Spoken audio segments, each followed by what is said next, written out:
That up. There we go. Ladies and gentlemen, welcome to the first ever Nikkelcast. We are live, and the Philadelphia Eagles, are unveiling their Super Bowl 59 banner. Thank you for joining us tonight. This should be a fun matchup, or at least it was going to be. And then they traded Micah Parsons, them being the Dallas Cowboys. It's going to be a very interesting night. We'll see how it happens. Game one of the NFL season is finally here. We've been waiting for it for quite some time.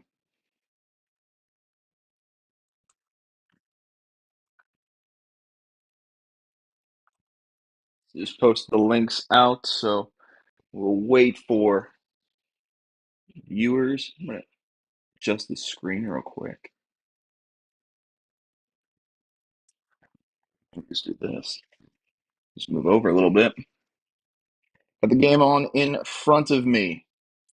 We're gonna have a good time here as we wait for this game to kick off. I don't have any expectations for this live stream, to be completely honest. We're gonna roll with it. We're to see how it goes. I got notes, I guess. So again, we will see how it goes. They just cut to the Cowboys kind of hanging out, about to run out onto the field, Lincoln Financial Field in Philadelphia. We are not in Philadelphia. We are live in the bunker in uh in Tulsa. Oh, they got the guy from It's Always Sunny, Rob Mack, the one of the guys that owns Wrexham. He's talking right now. I think he's doing the Eagles chant. I have this on mute. And here come the reigning and defending Super Bowl champion Philadelphia Eagles. They have entered the field of play, led by Reed Blankenship and Zach Bond, two of their defensive stalwarts on the Eagle defense. You want to pop up in the chat, go for it. Start talking. Here comes Jalen Hurts. A lot of talk's been made about him as of late, Super Bowl MVP, but also, some people say that he is an overrated quarterback. If you listen to Nickel coverage, Brady Gray said that. That was on the most recent episode of Nickel coverage. You can check that out. And here come the Dallas Cowboys without Micah Parsons. He was traded a couple of weeks ago, a couple days ago, actually. I believe it was the 28th. So it would have been a week ago. They're showing Dak Prescott now.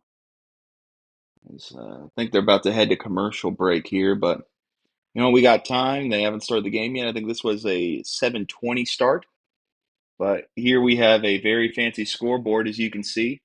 We got the team logo and the zero and the quarter. It's about all we need, as obviously we can't show the game live because that would be pirating. We roll with that. We move. I'll have a couple chips before we kick this thing off. I guess so. Showing you the not a sponsor. These are the best chips. At least like some of my favorites. I don't even think I need to hold the mic. I feel like I might be loud enough, but look how much air is in here, by the way. I got that much air. Despicable. We roll.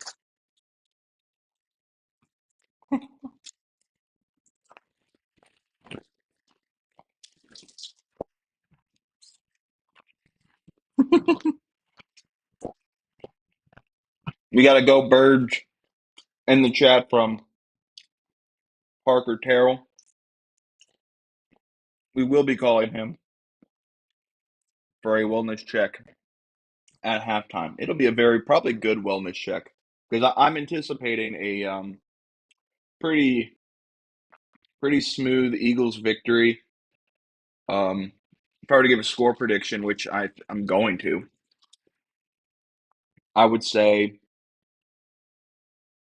I'm going to go 34-14, Philadelphia. I just think that, you know what, they with the crowd in their favor, with that crowd being so loud, with all that momentum, I think it's just going to be hard to beat Philly, especially tonight. Because I definitely think that this Cowboy team losing their defensive leader, it's going to be a struggle. Of course, like any take, I can be completely wrong. So we will see what happens here. Still waiting on the commercials.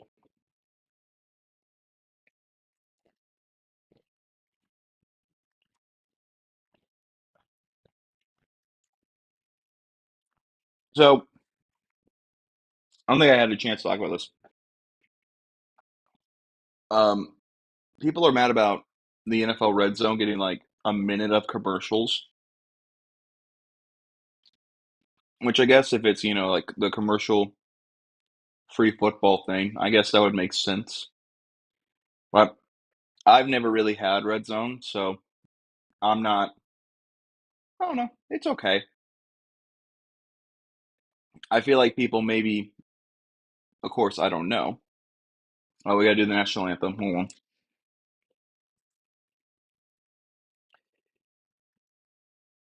That's up. Oh, this is what Boys to Men. One of them has a Reggie Miller, or sorry, Reggie White jersey on. Reggie White was a dog. Is Nick Sirianni gonna cry? I'm like, I'm not gonna, I'm not gonna turn it on, but or turn the volume up. But I mean, we'll see. Oh, he's got Brian Dawkins jersey too. I think that's Jerome Brown. So Boys to Men has brought an elite jersey lineup for this game. Jerome Brown, Brian Dawkins, Reggie White. Elite combination. Good for Boys to Men. I remember, well, there's the Eagle. One of the guys in Boys to Men, I don't remember his name. He was on a thing called the Sing Off. He was a judge. It was like an a cappella American Idol. Family loved that. I thought that was okay. But well, they're still going.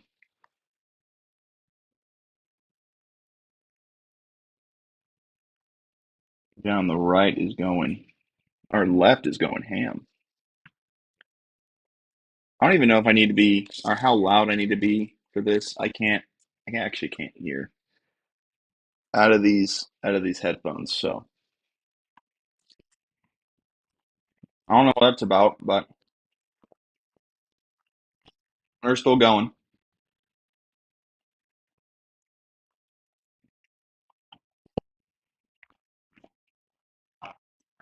All right, I think they are done.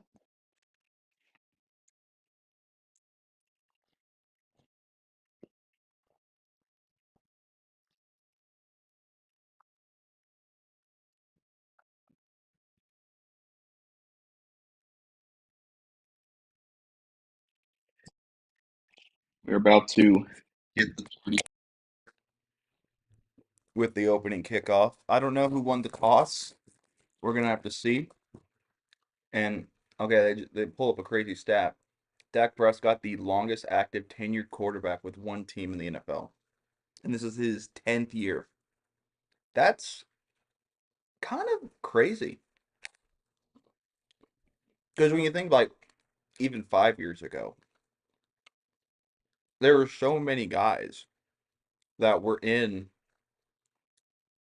their 10th year or more. Brady, Rogers, Breeze was probably in his ninth year, I think.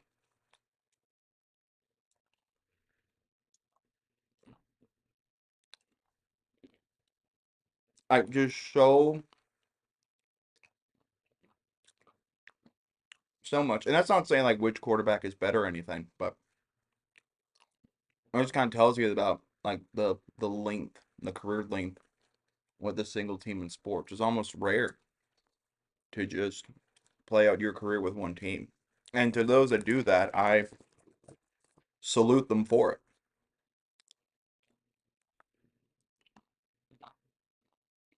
All right. Looks like Dallas will receive will be Cavante Turpin. Back to receive, Jake Elliott to kick. The kicker from Memphis.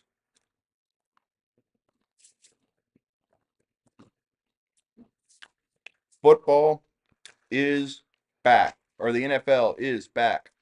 Turpin catches it at the 5, runs to the right side, ran into his own teammate there, and he gets pushed out of bounds at about the 23-yard line.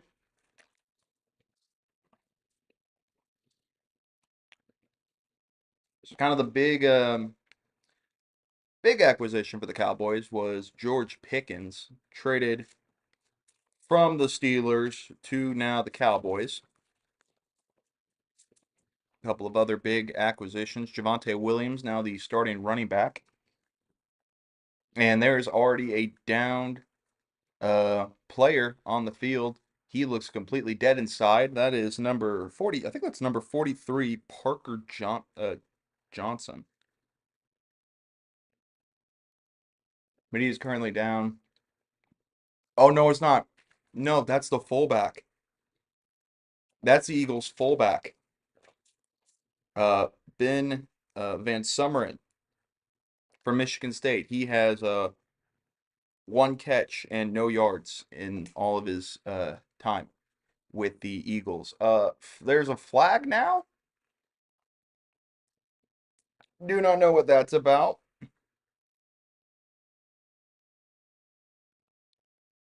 But Nick Sirianni looks like he's contemplating life.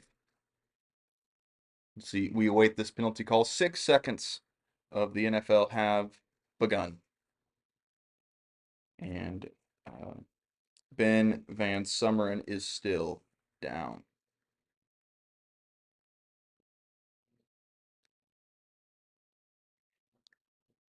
So what are we waiting on here? Are we about to get the party started or the unsportsmanlike conduct on the Eagles? Okay. Oh, on Jalen Carter. Okay. That's probably not the best start of the season you want to have for one of your big defensive stars in Jalen Carter out of Georgia. 6'3", 314 pounds. Oh, you just showing. Oh, oh, did he spit on Dak? Did he just spit on Dak?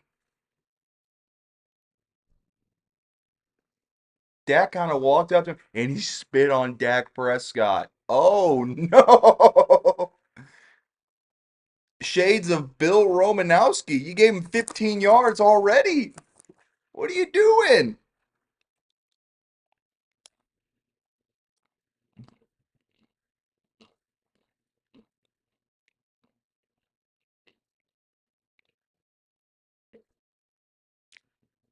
There's Big Dom. I've seen him for the first time. He didn't get ejected, did he? No.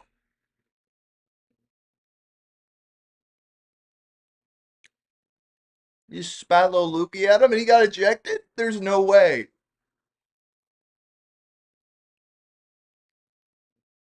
Texting my Eagles friend right now. Oh, here we go. Parker's back in the chat. Jalen Carter got ejected and they already lost their fullback. What a horrible start for the Eagles 6 seconds in. Parker Terrell says, wellness check bad. Yep. Man. So you gave him 15 yards already. You just lost one of your big defensive guys, and second guy on the depth chart is a guy named Gabe Hall, 6'6", 295 pounds, rookie from Baylor. We will see him here. First actual offensive play, Dak Prescott under center, hands it off to Javonte Williams. He gets about 7, and he's brought down at the opposing 45-yard line. Dak Prescott returning after missing the last 9 games of the season. He had 11 touchdowns and 8 interceptions. Had a hamstring injury. One of the biggest talking points about Dak was the turnovers. This is 2nd and 3 now at the 46. And they're going to go to Turpin here. Turpin's going to get the first down, tackled by Cooper DeJean and Zach Bond. So, quick start already. Cowboys already getting the momentum. Turpin already has grass on his helmet that he had to wipe off.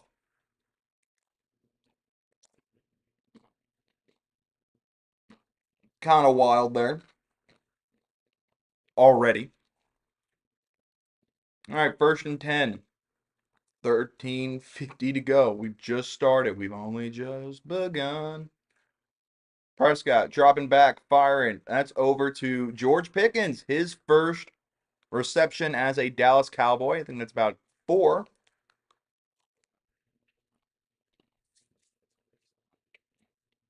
For the 2nd down.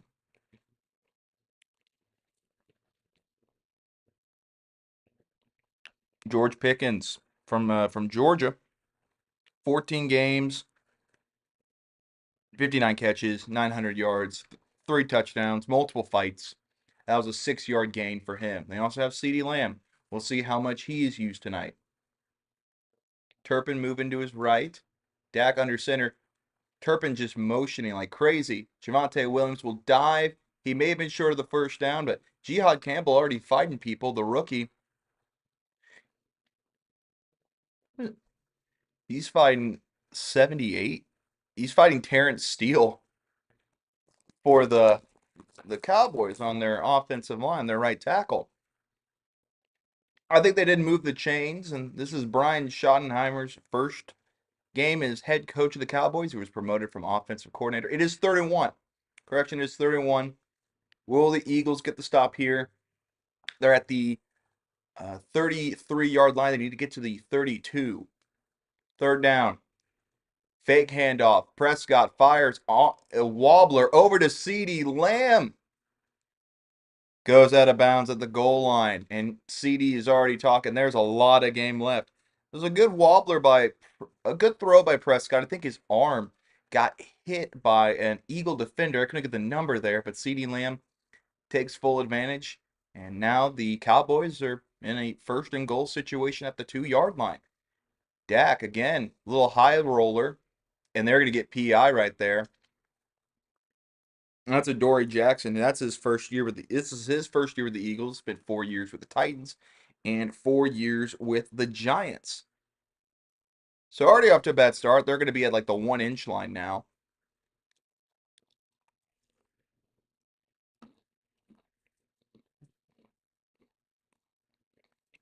Penalties already costing the Eagles some valuable yards.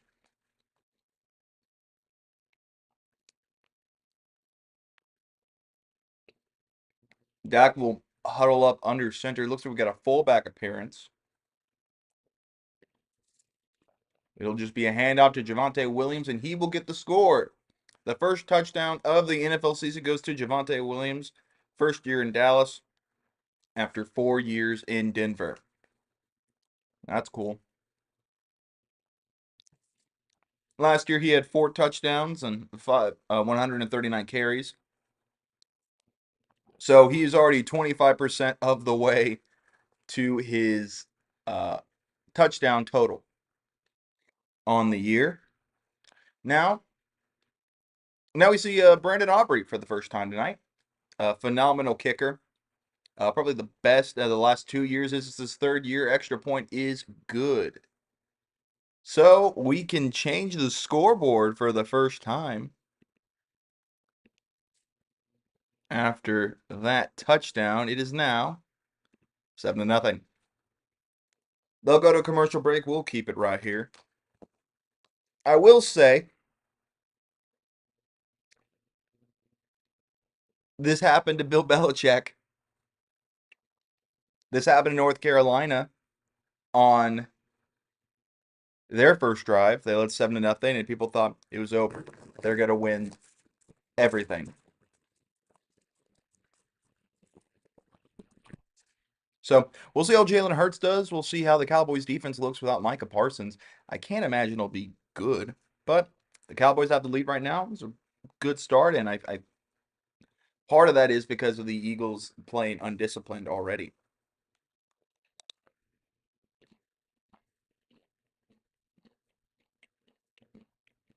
Jalen Carter with a Bill Romanowski play. You can't do that. First play, not even first play.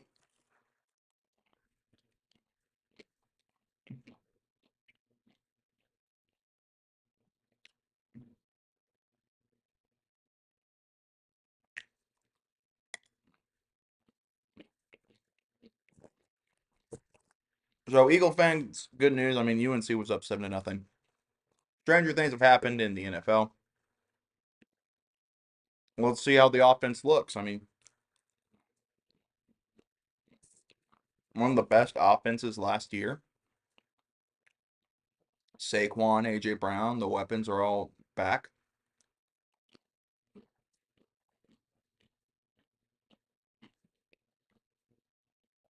Your offensive line still looks phenomenal. A lot going for you.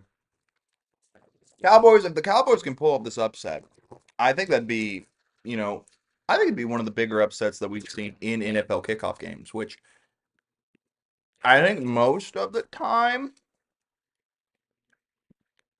the defending champion, when they play, wins uh, their first game back.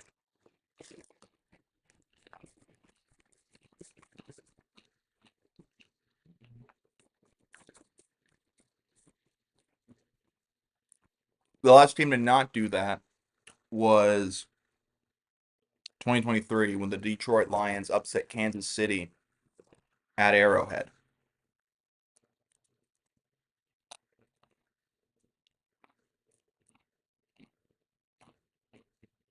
Kickoff, little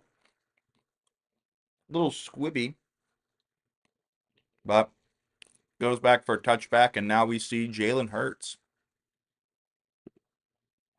Is there another? There's another flag. For what?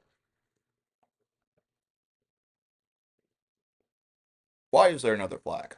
Tell me why. A false start on the kick. What are we doing? What are the Eagles doing? I'm not even an Eagle fan. Illegal motion from what is that? That's Mike Epps. Probably Mike Ops now.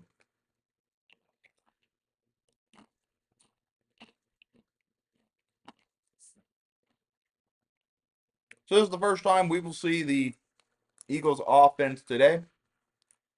We'll start at the 30-yard line. First and 10. Saquon on the backfield with Jalen coming out of shotgun. Fakes a pitch over to Goddard. And Goddard will get 9 there as he's pushed out of bounds by number 59, Kenneth Murray. OU guy. First season with the Cowboys after spending last year in Tennessee and 4 years with the Chargers. Jalen Hurts obviously was the Super Bowl MVP last year, as they'll have a second down and 2.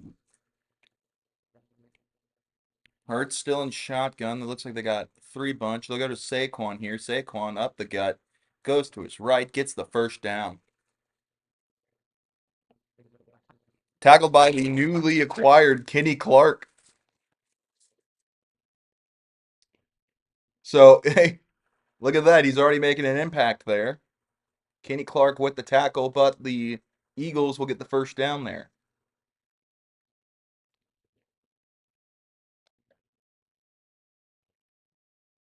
That Eagles offensive line is phenomenal. They've been, you know, really, really good.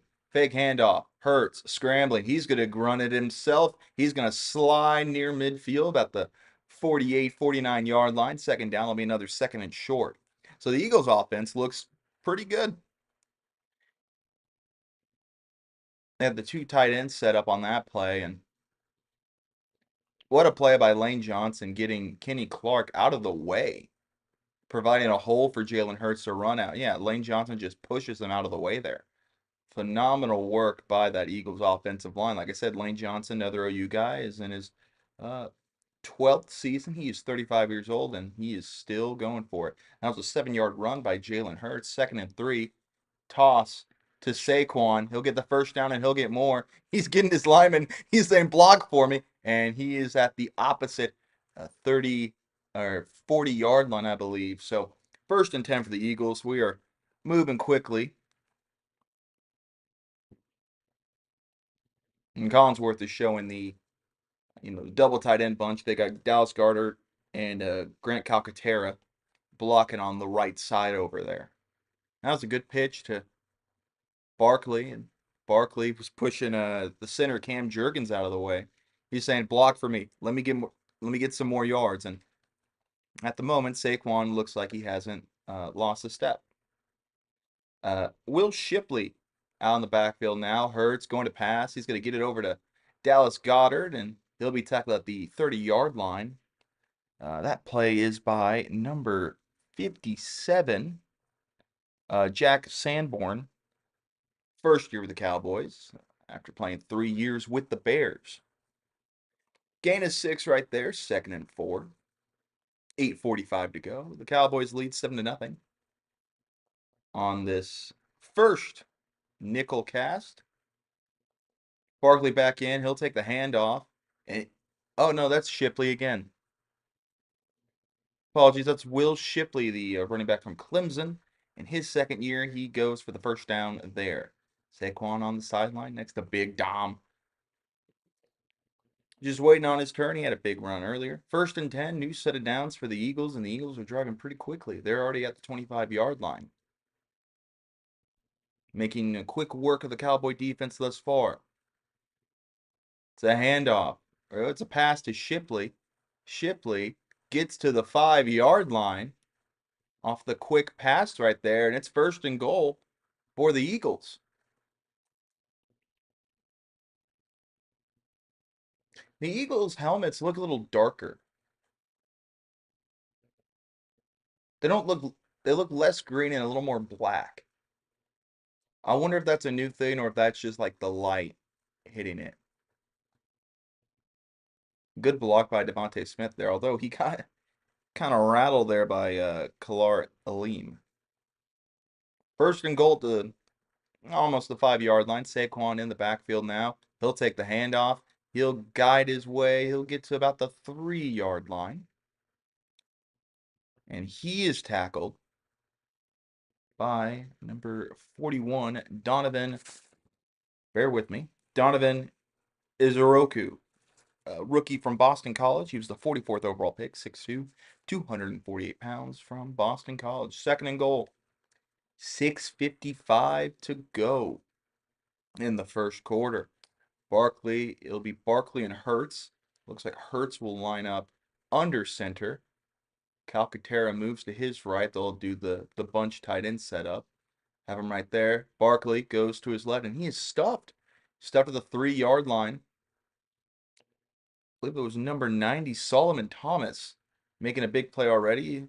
Solomon Thomas was the 3rd overall pick in the 2017 draft, just ahead of Mitchell Trubisky. He's in his 1st year with Dallas after spending 3 years with the Jets.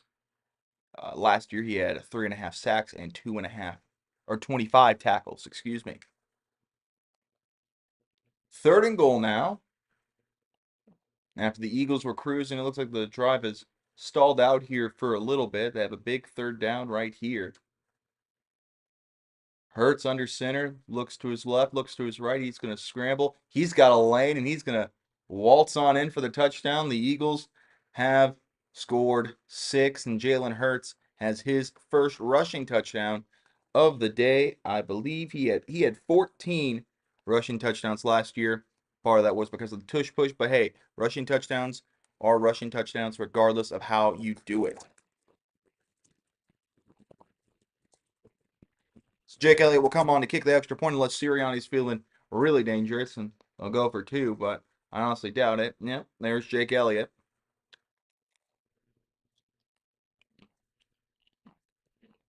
Extra point is Straight as an arrow. We are all tied 7-7.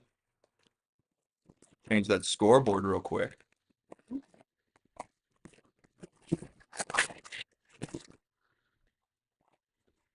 5:55 to go. Why did it flip? Why did it do that? What's up with that?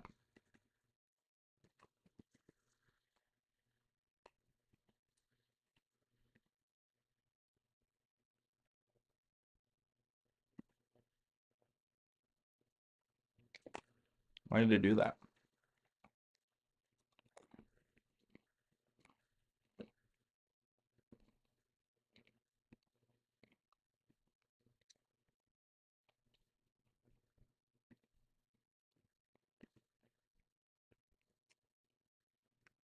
We flip that? How do we flip that?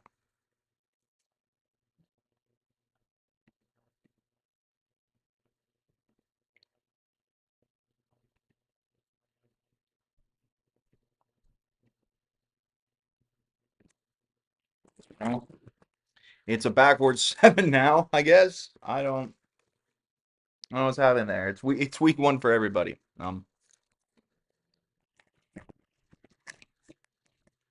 Seriously, how do you fix that?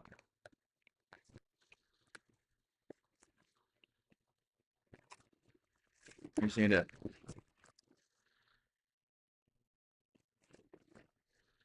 there a way to like flip that? No. We are figuring this out on the fly. No, that just does it upside down. Can we? Oh, there we go. Hooray! So now we have the official 7-7 on the screen now. That's fantastic. Tie ball game, 5:55 to go.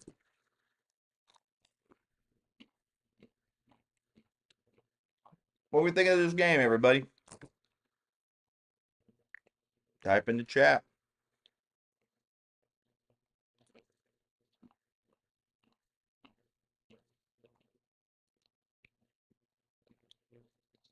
So they're setting up something interesting. I wonder if this means we see more Will Shipley this year from the Eagles as a running back too, to kind of limit the wear and tear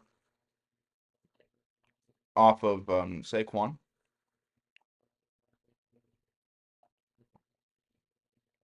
We'll see.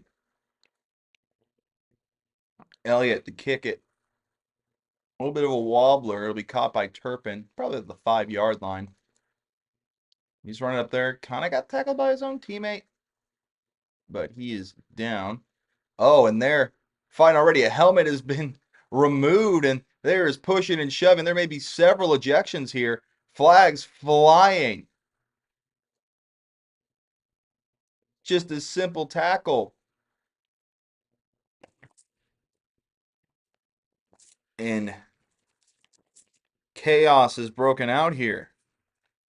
So we'll see who the flags are on. I imagine some special teams player will get ejected. A couple special teams players.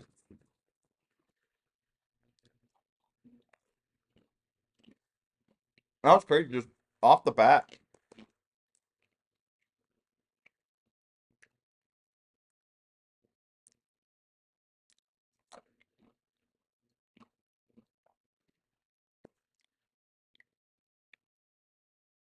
Was that Cooper DeJean? That might have been Cooper DeJean that ripped that helmet off.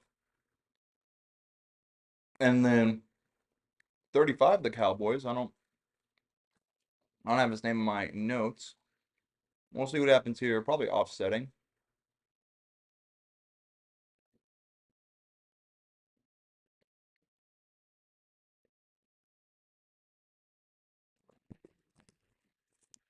Oh, they only called it on the Cowboys. So that might pin them back a little bit.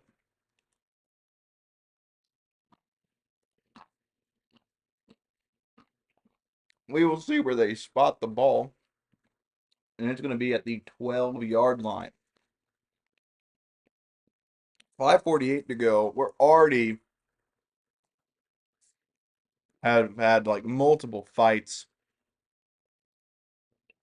out here. Just absolutely insane.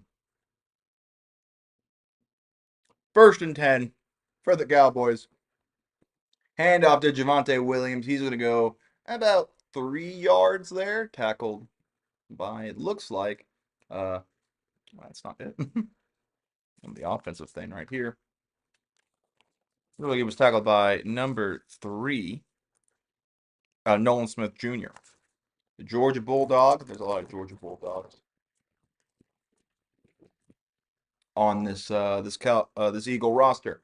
Gain of 3, 2nd and 7, 5:18 to go. And clock is ticking. Ball at the 15. Turpin in motion.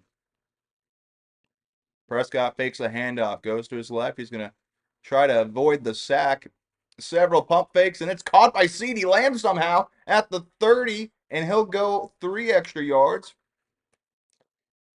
An amazing catch. It looked like it was going to be intercepted, but CeeDee Lamb got in front of it just in time. What an unreal play by CeeDee Lamb. And it's amazing how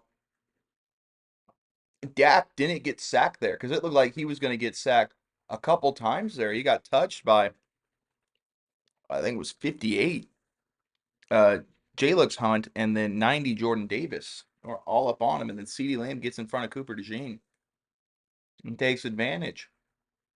Javonte Williams looks like he's going to get about 5 there. He finally gets brought down. That was a really good catch by CeeDee Lamb. And, I mean, there's a reason why he's one of the best receivers in the game right now. Last year, 101 catches, 1,194 yards, 6 touchdowns in 15 games, and had even better numbers in 23.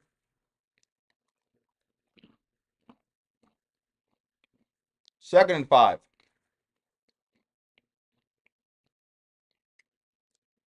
Handoff to Williams. Brought down, gain at 2. Probably the 40 right now. I believe that tackle was made by Jihad Campbell, the rookie from Alabama. Everybody say it with me. You know it. You love it. Big 3rd down here. 3rd and 2. 3:13 to go. 3:08 to go now. Ball spot at the 41. Cowboys need to get to the 43. Dak dropping back. He's going to fire over the middle. He's CeeDee Lamb again, going to the other side of the field. Great catch by CeeDee Lamb there. And Dak is looking pretty solid. Move these pillows out the way. Jalen Tolbert went in motion there, and CD was able to find a wide open lane. Got Adoree Jackson, got a couple of feet away from Adoree Jackson, was able to make the catch, and the Cowboys are once again driving.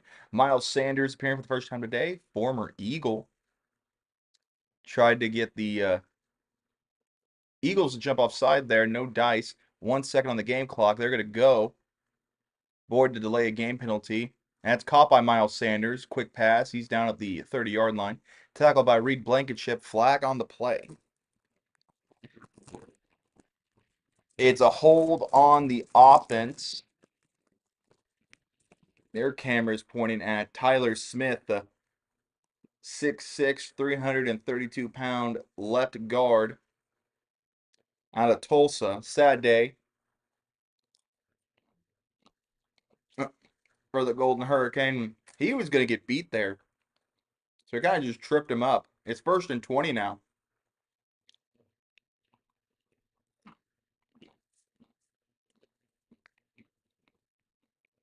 The worst part about being a lineman, not that I was one,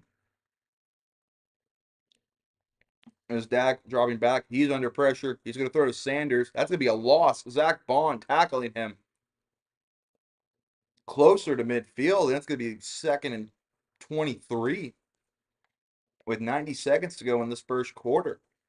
But the thing about linemen is they only get the credit when they are the only time they get, well, they don't really get credit, is I think what I'm trying to say. They don't get a lot of credit, and you only recognize them when they mess up, whenever they get a holding penalty or whenever they get a false start. Second and 23 off the pass from Miles Sanders. They're at the 47-yard line there. Clock was ticking down again. Dak is going for the whole enchilada, and that was almost caught by George Pickens. He tried to one-hand it, and now they're going to call PI. They're going to call PI on Quinyon Mitchell. So that's going to move him quite a bit. The Toledo uh, corner not doing great there. Yeah, he held on to George Pickens' shoulder, and Pickens, to his credit, almost caught that one-handed.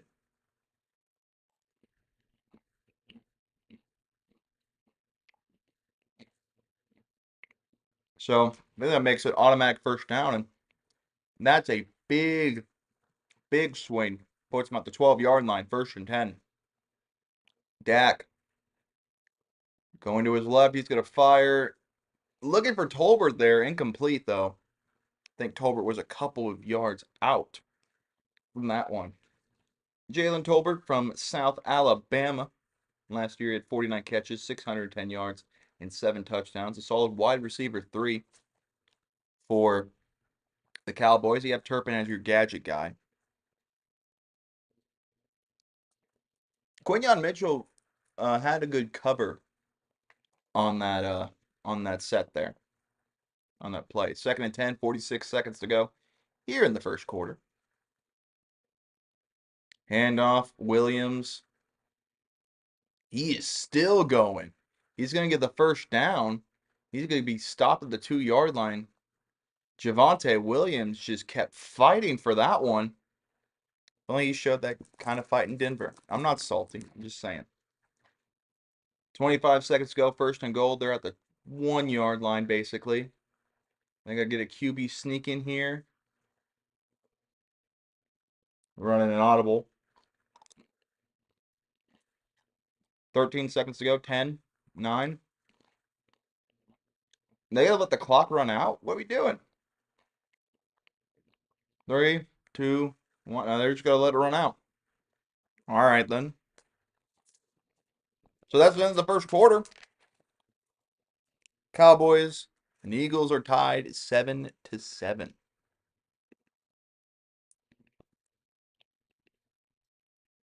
I can't imagine that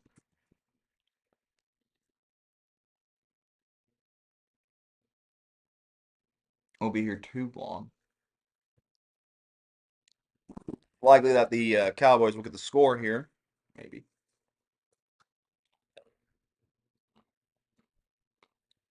Stranger things have happened.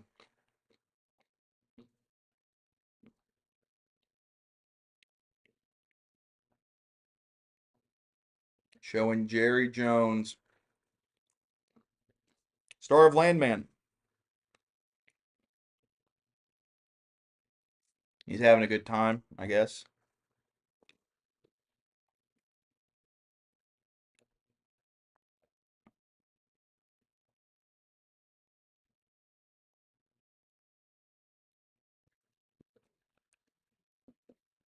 Having a whale of a time here.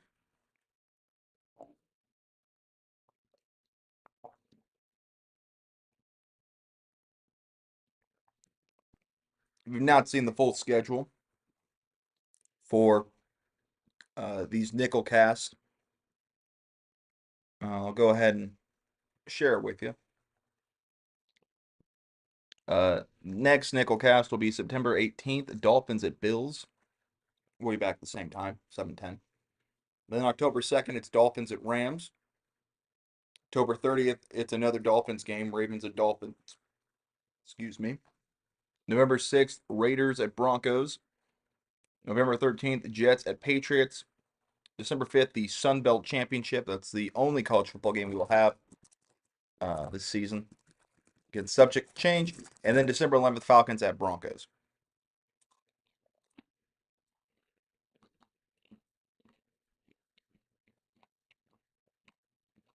So,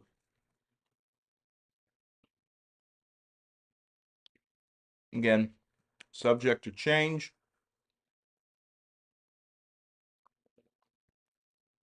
We'll see what happens there. But that's the current schedule. 8 games. I think we're going to have a lot of fun here. So join the party. As the second quarter is about to get started. Probably hit another commercial and I'll probably refill my water here in a sec.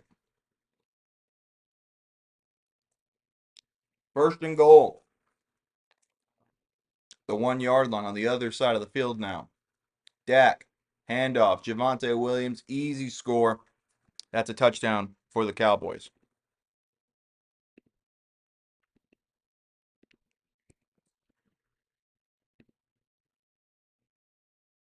Nine plays, 88 yards in a little under 4 minutes.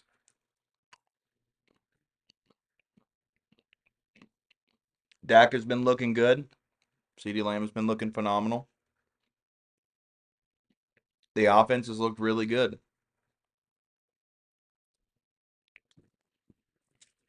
Extra point here from Brandon Aubrey, Post Malone's favorite player. Snap, hold, good.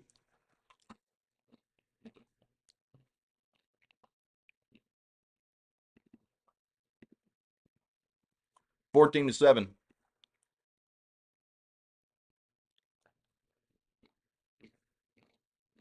Incredible start. And I'll be right back.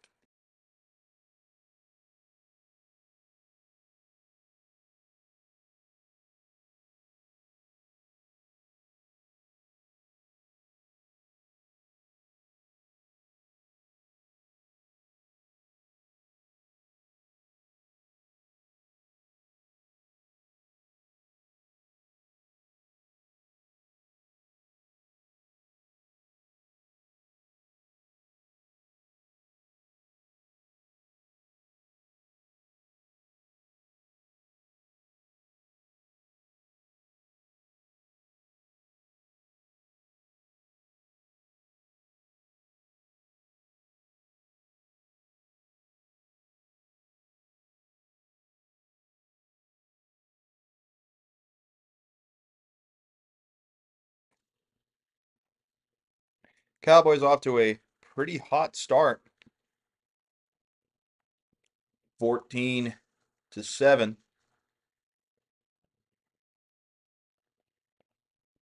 Parker mentioned, if you haven't listened to nickel coverage,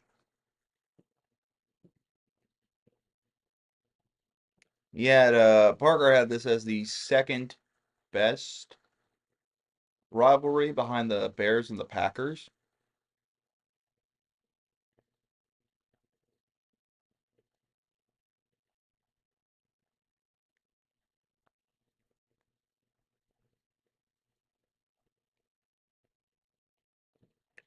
It's going to be interesting to see.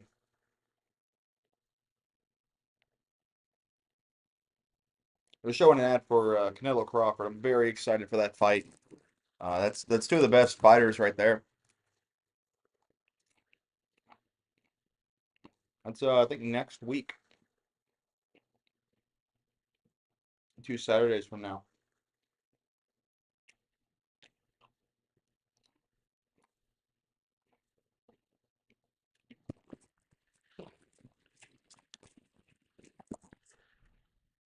If you're the Cowboys, if you're a Cowboys fan, would you not want them to lose? Because if they win this game, I feel like that Jerry Jones will feel like he's vindicated. So I don't know if you should want that. Aubrey kicking it off, they're going to take that for a touchback.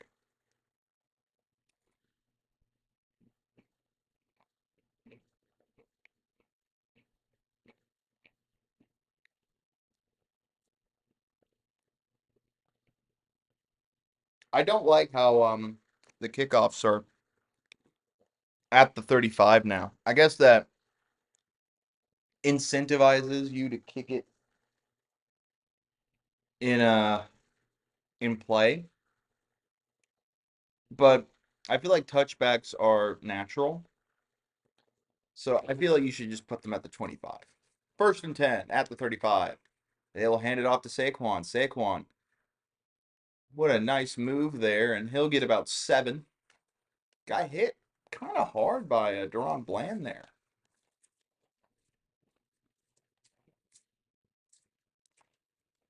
And they're showing Saquon's stats right now. Uh, an unbelievable season from him.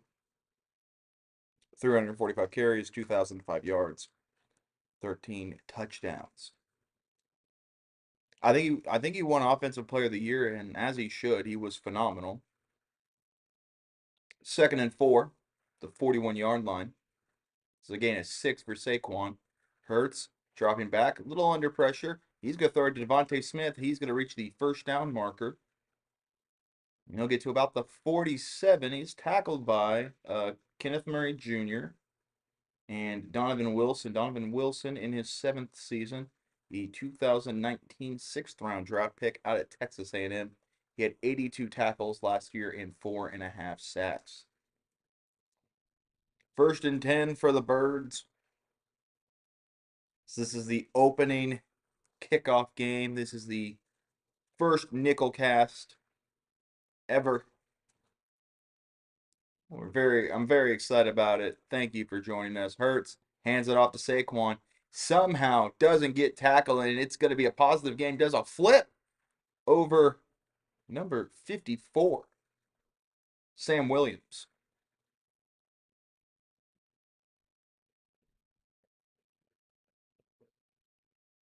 What a great play from Saquon there. I mean, he looked like he was dead to rights, and then he takes advantage of the block from Cam Jurgens,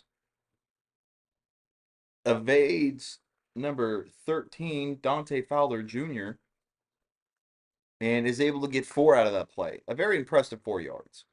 Hurts dropping back, fires it over to Dallas Goedert, and I think Goddard probably took the wrong angle there. There'll be a gain of probably 4. It'll be a 3rd and 2.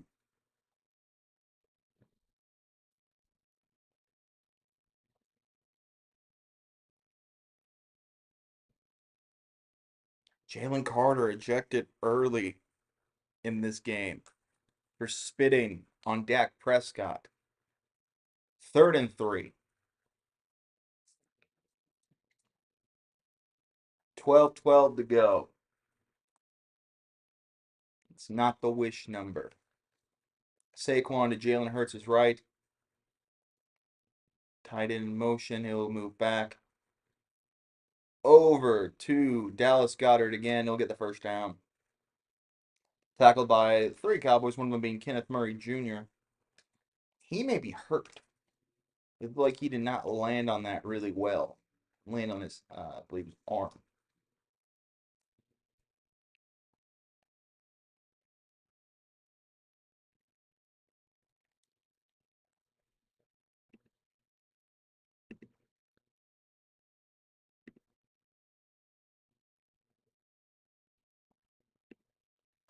First and 10 at the Dallas 41-yard line. Fakes the handoff to Saquon. Hurts going to, and it is number 83. That's Kylan Granson. He's in his first year with the Eagles. He's 6'3", 242 pounds. His first year with the Eagles, he was with the Colts last year. 14 catches, 182 yards last season. That was a gain of 1. So 2nd and 9 now. The Eagles trail 14-7. Haven't seen A.J. Brown catch a pass just yet. Rather interesting development. We'll see if A.J. Brown catches something here. I imagine something will happen there. He's due. Hurts under pressure. He scrambles over the midfield logo, and he's going to run it himself. He's going to get the first down and more, and he slides past the first down marker. Job well done by Jalen Hurts. Making the most out of nothing there. It's a good scrambler. Had enough time. They may have missed a hold there. Maybe not. I don't know. You be the judge. 1st and 10. 29-yard line. Saquon with the handoff. Gets a burst of speed. Gets to about the 25-yard line. So that's a gain of 4 for the reigning Super Bowl champions. Second Super Bowl in Eagles or in their franchise's history. And Saquon already has 7 carries, 34 yards.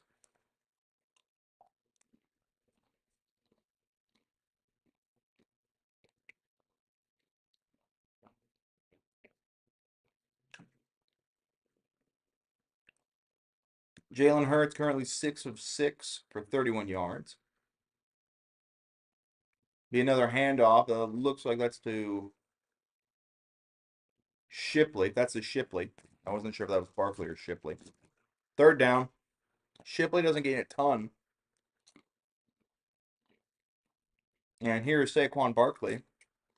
You're watching the NBC broadcast. He's doing a 585-pound squat. He's done multiple of them. He did 2. Um, my sources tell me that's pretty good.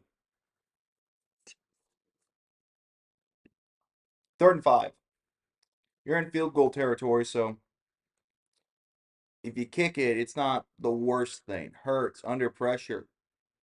He's going to run it himself. He's got one guy to beat. He gets out of that, and he's going to slide at the 9-yard line. Holy cow. Evading 2 defenders right there.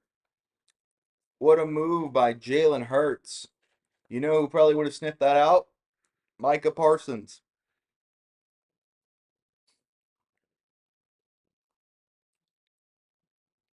He is feeling the heat, and he just goes straight forward, evades 3 defenders on that play. 2nd and goal at about the 10-yard line. Hand it off to Saquon. He's going to get maybe 2 or 3, and Tyler Steen just shoved one of the Cowboy players pretty aggressively. It'll be 2nd and goal. 11-play drive for the Birds, taking up basically half of this second quarter. It's only 8-11. 2nd and goal, 7:10 to go. They're at the 8-yard line.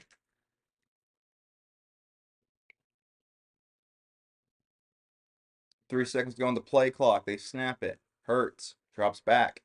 Looks to his left. Looks to his right. He's looking to his right. Or his left. He's going to run it. He's going to head toward the pylon. He dives. And they're going to call that a touchdown. Jalen Hurts. Second rushing touchdown. Second touchdown for the Eagles. And the Eagles are an extra point away from tying this game up. I got to move the 13 so that way people can see it. You're moving, bird. Jalen Hurts diving for the pylon there. Incredible play. Jalen Hurts is a heck of an athlete. Looked a little banged up. Probably could have stepped out the one and been okay, but whatever. Jake Elliott set to kick the extra point and tie the game up. 6:46 to go. Kick is up and right down the fairway. We got a tie ball game.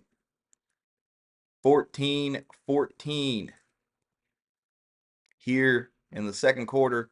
The first Nikkelcast. Jalen Hurts is having himself a heck of a game.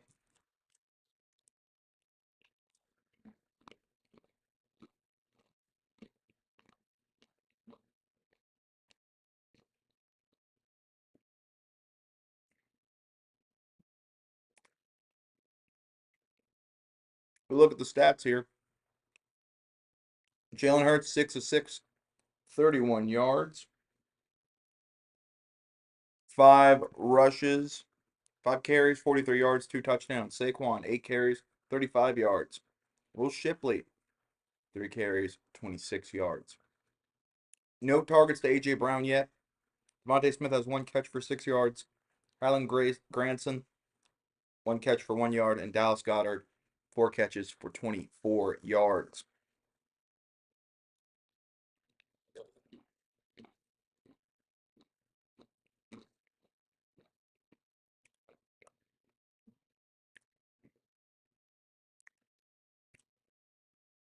We will see how the Cowboys respond to that.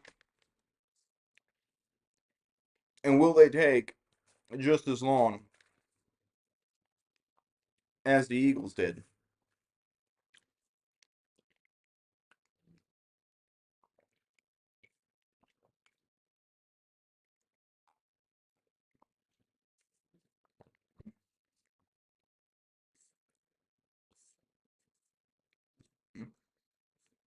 Right now, this game I think is looking like a staring contest of who blinks first.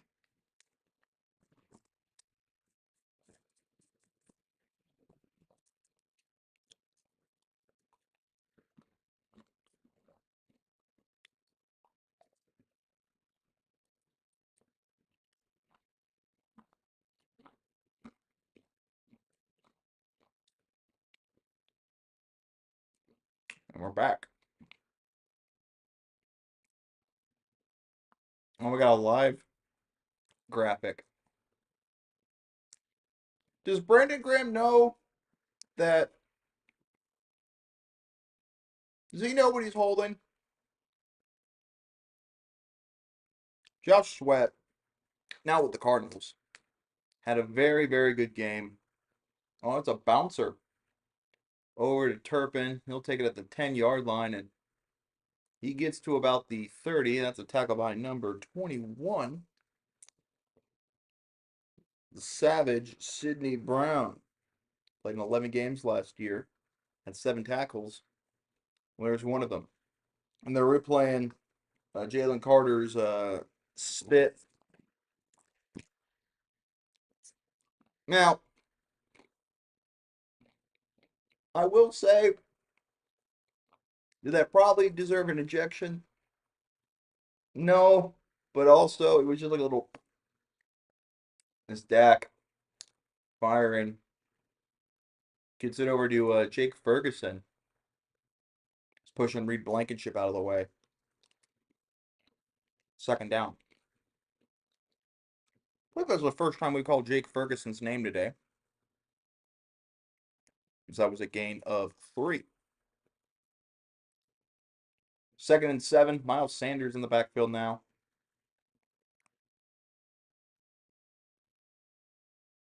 6:09 to go. It looks like Lamb and Pickens are on the right side of the field. Turpin, their gadget man, in motion. And they're going to throw to him, and he's going to get the first down. And he's going to get to about midfield. Cavante Turpin, go-go gadget, their kick returner and punt returner. Took a step back and got some distance between himself and uh, Dory Jackson. And in his first game as an Eagle, he's not doing so hot on Dory Jackson. Dak Prescott, 7 of 8.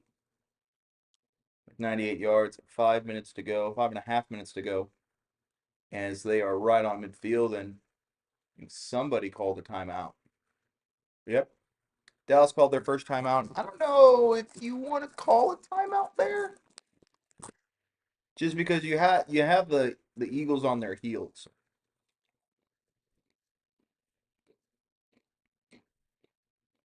They are on their heels there. So I don't know if that's the right call.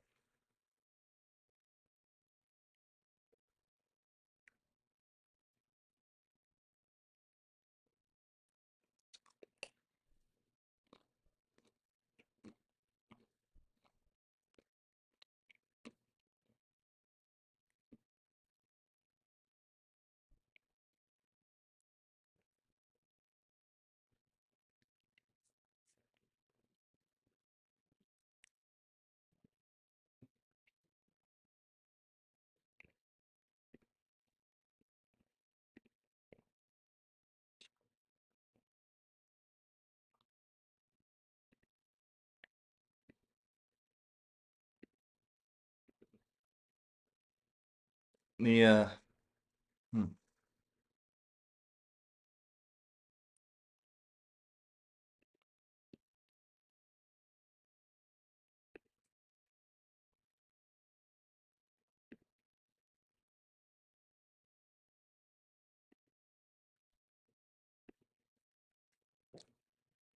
What do we think of this game so far? What do we think? I don't know if I was expecting this much out of the Dallas, but here we are nonetheless. They have the ball. I really need to. No, no.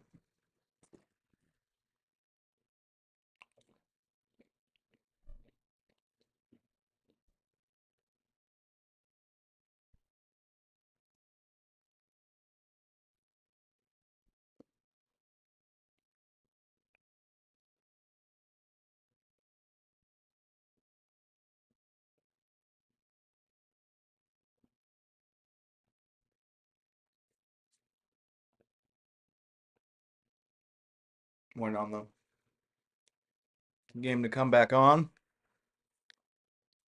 We got an ad for the new Office show, The Paper. I think I might watch that. I don't really know. 5:26 to go, first quarter. Cowboys at midfield. Can one of the defenses provide a stop here? We shall see. Handoff to Sanders. Sanders cuts to the right, and he's going to get stopped by Smith Jr. Nolan Smith. There's a flag on the play. I don't know for what. I don't know what this flag would be on. For clipping? I don't. Taunting? Taunting. They've done it again. Nolan Smith, taunting. What a. Yeah. The Eagles are shooting themselves in the foot here. Oh, that wasn't even that bad of a taunt. He he did that. Ah, what are we doing? Well, that's a bad call. I don't know if you need to do a taunt. Don't. I don't know. Maybe he said something vulgar, but anyway, Dak is gonna get not sacked. I thought he was. And he's gonna scramble and he's gonna get to the 30. He's gonna slide down. Oh goodness! I thought Jalen Carter was about to sack him and get them out of field goal range, but he stays upright and he scrambles for about 5 there. He looked like he was on the way down. Cooper Beebe helped him up quite a bit.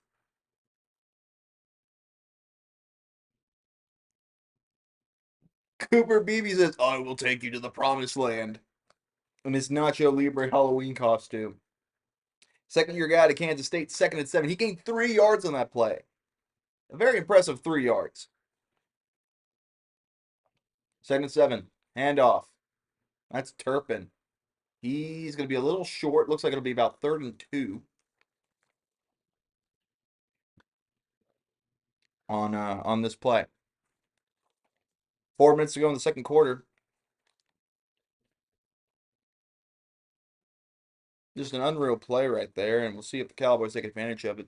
If you're the Eagles and you can get away with a field goal here, you take it just because this defense has not been showing up like you wanted to. Maybe they're missing Josh Sweat. Maybe it's just a, I don't know, matchup deal.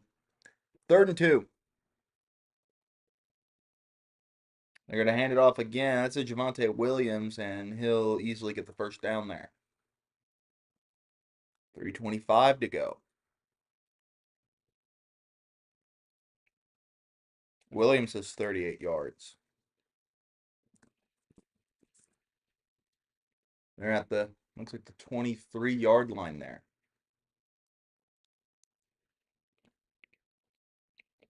Waiting the snap. Audible called. These guys are chewing up the clock like crazy. Pass to Lamb. Gets stopped at the 15. Reed Blankenship is That was incomplete. Reed Blankenship was begging for the incomplete call. He gets it. Because CeeDee Lamb, yep, that's a drop. Didn't look like it from the TV angle, but it's 2nd and 10 now. 2:49 to go in the first half.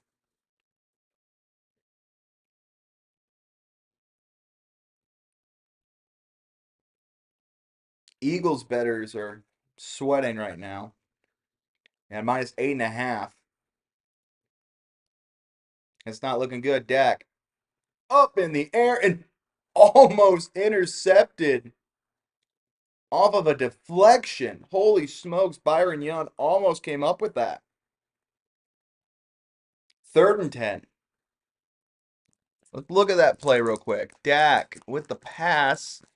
Johnson with his first play, good play of the game. Gets a deflection from CeeDee Lamb there. Ball is up in the air for several seconds. Young tried to dive for it and he could not pick it up. Gives the Cowboys a second chance at life here. 3rd and 10 at the 23. Dak is dropping back. He's going to go for the end zone. Quinyon Mitchell, no PI. Intended for George Pickens. So incomplete. Looks like the Cowboys will go for the field goal here. More likely than not.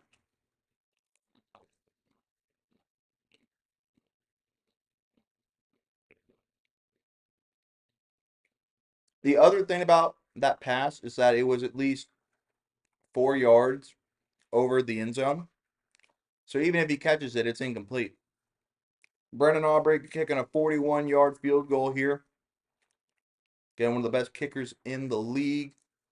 That one is good. 17-14.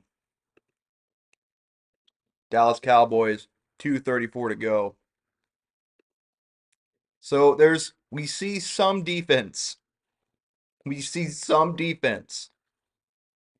That's huge. For this game at least.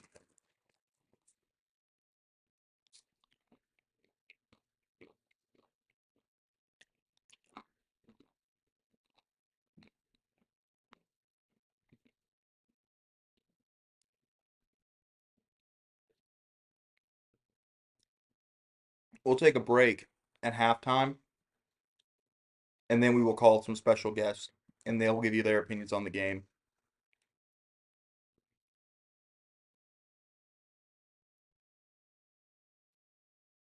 Also, I guess Caitlin Clark is out for the season. Wild time to decide that.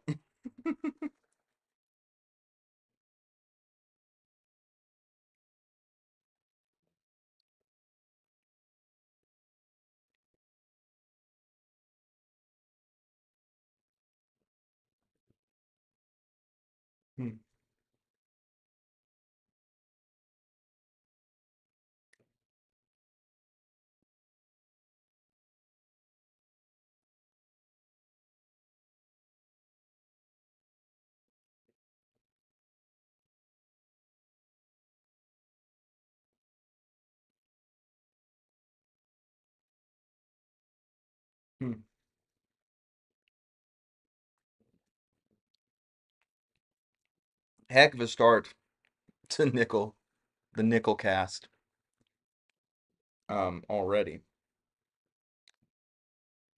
So you can get 17-14 Dallas.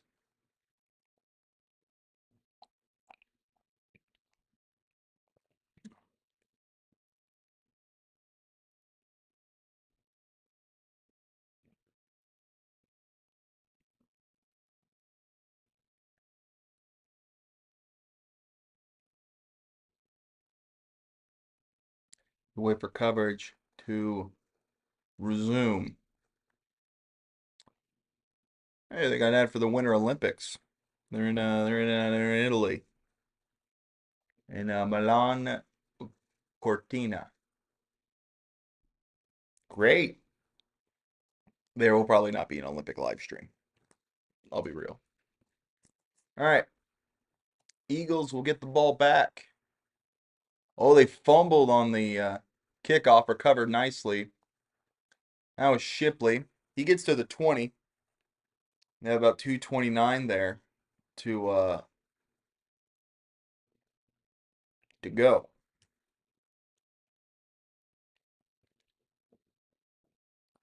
See what the birds do here. I imagine they'll want to go upfield. We should see AJ Brown get his first target today. That'd be the hope if you're an AJ Brown fantasy owner. Uh, yeah, we'll see. It's been a lot of ground and pound today. They spot him at the 19, 1st and 10 for the Eagles. Barkley in the backfield, 3 wide to the right, and they're gonna run it. And Barkley is gonna get about 4. Now, they have all 3 timeouts. So do the Cowboys. They also have the 2-minute warning coming up. And I think that the Eagles are going to be adamant about letting the clock run. I would try to go for another play, but that's just me as it goes to 2 minutes right there. So now we go to the 2-minute warning. Philly trailing by 3.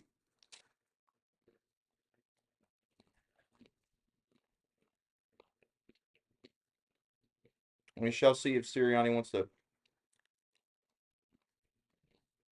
go for the field goal or if he's going to try to do the touch, get a touchdown there.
We'll wait the second half. Holy smokes. Oh, God.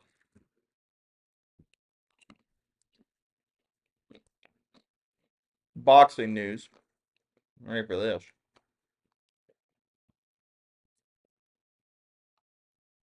Boxing legends Tyson and Mayweather Jr. to compete in an exhibition.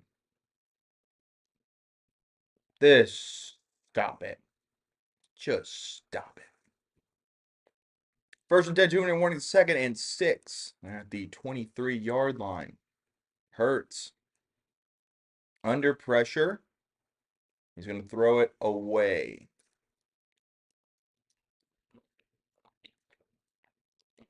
3rd and 6. They need something. They have to throw it.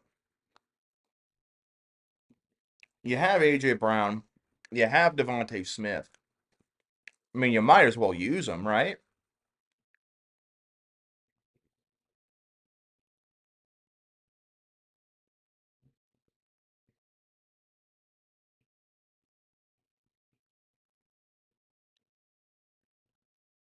Third and 6. 1:53 to go. Cowboys have they have two timeouts. Sorry. Hurts. He's gonna fire a long one over to Dotson and he catches it. Holy smokes. He's down at the 25-yard line on the other side of the field. That's one of the more impressive throws I've seen from Jalen Hurts in quite some time. And that was to Jalen Dotson.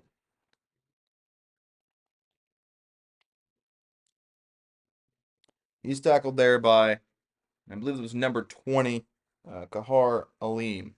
He's in his first year with the Cowboys. He played for the Bills last 3 years. Pass over to Saquon, and Saquon drops it. 2nd and 10. Why did my screen just do that? My TV screen, not the computer screen. 1:16 to go, 2nd and 10. Incredible throw from Jalen Hurts.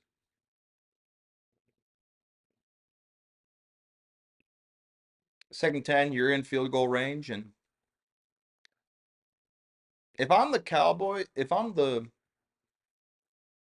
at the 26-yard line, go for something in bounds, make the Cowboys burn a timeout. That's a pass to Saquon. Saquon's going to push his way to the 18-yard line. Get tackled by Elam again. 3rd down. And I believe they stopped the clock, so I don't know who is called timeout. Oh, yeah, he stepped out of bounds. What am I thinking? 3rd and 2.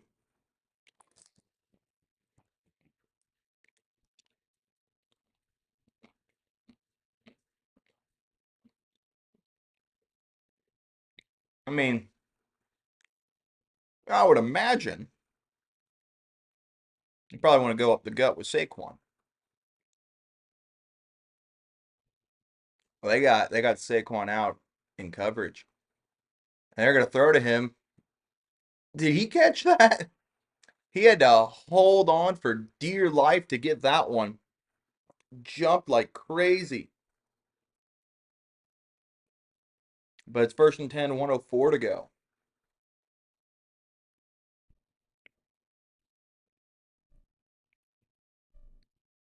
Still no catches for A.J. Brown.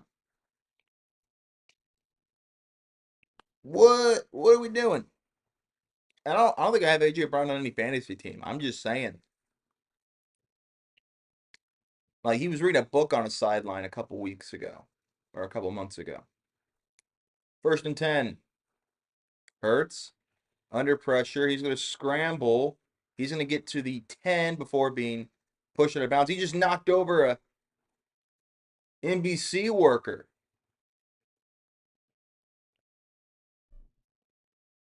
That may have been an Eagles worker. I think he got pushed out of bounds. Maybe a little unnecessarily. Yeah. That was 18, Damone Clark, LSU Tiger, and man, that Eagles, I think it was a sound guy. He took the brunt of it there. Gain of 5 for Hurts, 2nd and 5. The 56 seconds to go. Cowboys lead by 3. At the 10, Barkley, handoff, and he's got it. Touchdown. There's Saquon's first touchdown of the year, and the Eagles take the lead. You were waiting on that, and Saquon got the big run there, and they're fighting again. These teams don't like each other, folks. You can tell they don't like each other by the way they look at each other. They don't like it at all. Saquon just goes up the middle right there, gets that hole provided by Landon Dickerson. And Jake Elliott will kick the extra point here. And the Cowboys have 51 seconds to take the field. If you're going to get burned with Adoree Jackson, I would have said take some time off the clock. Of course, the Eagles get the ball to start the second half. That extra point is good.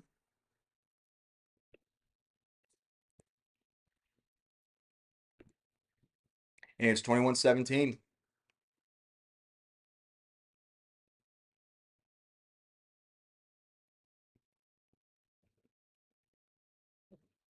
Excuse me.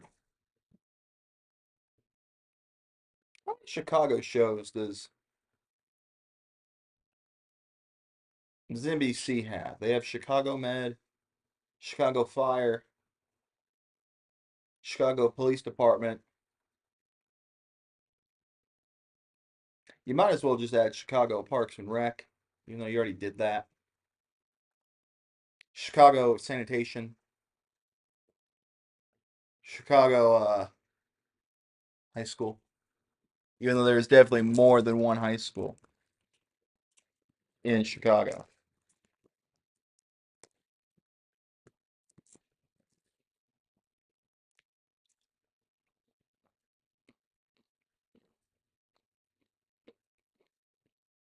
Like,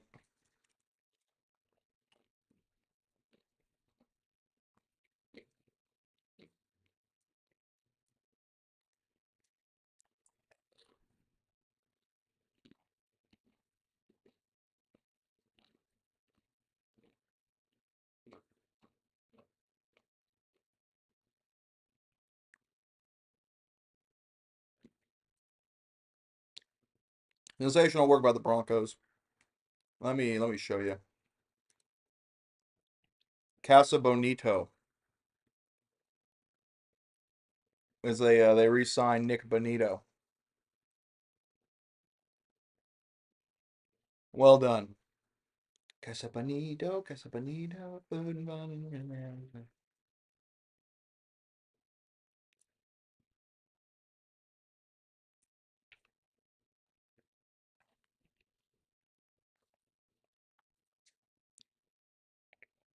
And the Cowboys have allowed 123 yards of rushing in order to stop the run.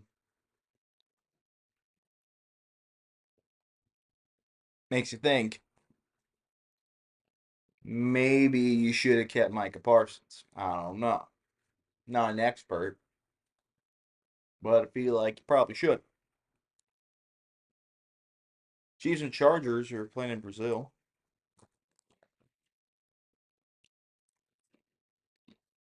Will Taylor Swift be there? Who knows?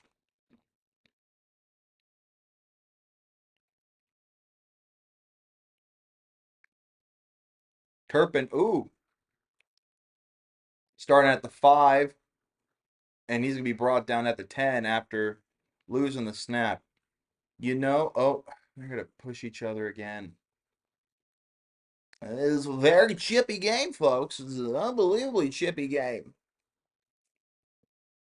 Jalen Carter ejected first play. Well, here's a guy, as Chris Collinsworth talks now. Here's a guy who shouldn't spit. First and 10 at the 12-yard line for the Cowboys. 44 seconds to go. Probably like to get some points here. Maybe get in field goal range for Brandon Aubrey. All right. Brandon Aubrey. And, well, that'll help. Pass interference call by number 23. So that'll give the Cowboys 15 extra yards there. That's Bennett. Oh, that must be Jacorian Bennett on the roster on ESPN. And I'm listed as number 49. Looks like that's not the case.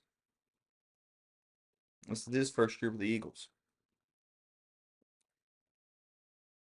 40 seconds now, ball at the 21-yard line, first and 10. Prescott dropping back, going forward, throwing it to, it's Jake Ferguson. Another penalty. The Eagles are just playing undisciplined. They are not playing like a team that won the Super Bowl. They're not playing like a team that has been there before. Personal foul, roughing the passer. Wait a minute. Okay, hold on. I missed that. That was Nolan Smith Jr. on the roughing the passer. I didn't see a roughing. Oh, there it is. Yeah, I just smacked him in the helmet. Yeah, that'll do it. Basically a face mask call. 34 seconds to go. The Eagles are playing a little immature. Ball's at the 41-yard line, and The Cowboys just need about 20 yards or so to get into Brandon Aubrey's field goal range. 34 seconds to go. Game clock at 10. Prescott calling an audible here. Javonte Williams in the backfield with them. They got three wideouts.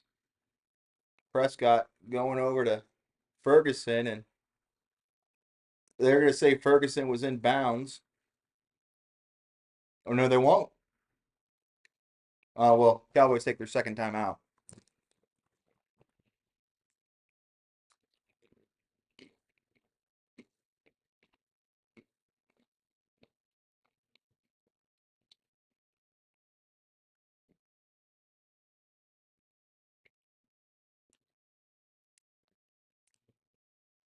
Great. Cowboys have one timeout left.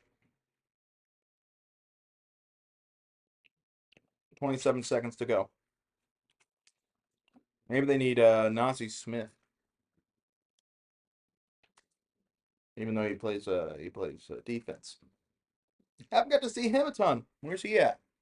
Don't know. Second and 6 for the Ferguson catch.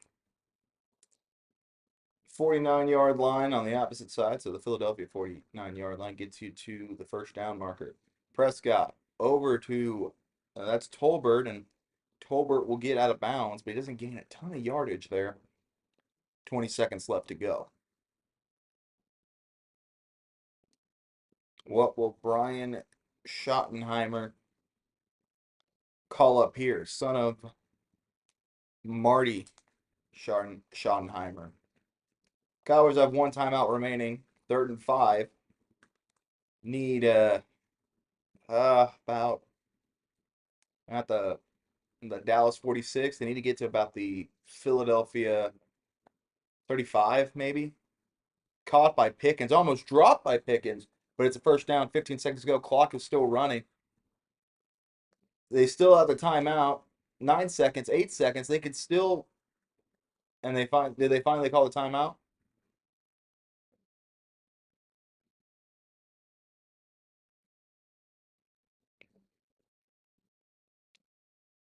And Dallas calls their final timeout. They could have had 7 extra seconds on the clock, but they called it right away.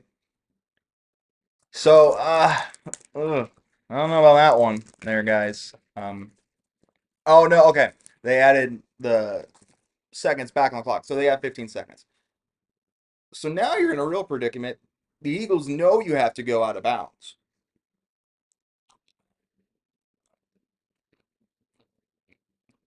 because they're gonna have to like run out onto the deal, and the Eagles now call a timeout.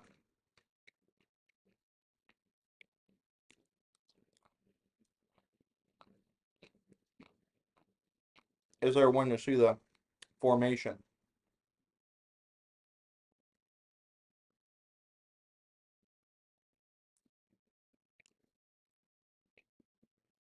Look at the leader, Dak Prescott, motivating his team, motivating them to hope to maybe get some points here. Ball's with the Philadelphia 45. Prescott dropping back. He's going to fire it over to CeeDee Lamb, and they're getting the first down, but I don't know if they're going to have enough time left. They're going to have to spike the ball 5 seconds, 4 seconds. They spike it. So this is going to be at the 35-yard line. 2nd and 10, 3 seconds to go. They will call on Brandon Aubrey.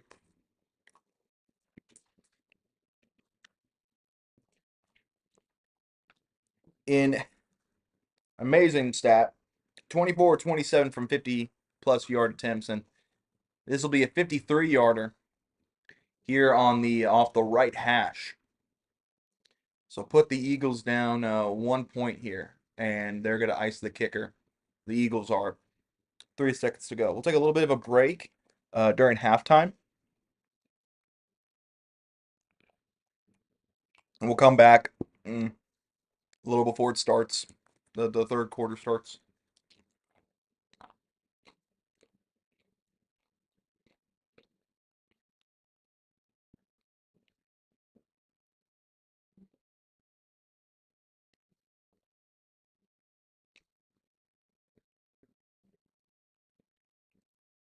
Once again, 53-yarder from the right hash. And Aubrey trying to make this game a 21-20 ball game at halftime. Snap, hold, kick. That's going to be good. Brandon Aubrey doing it again. 20-21 here at halftime.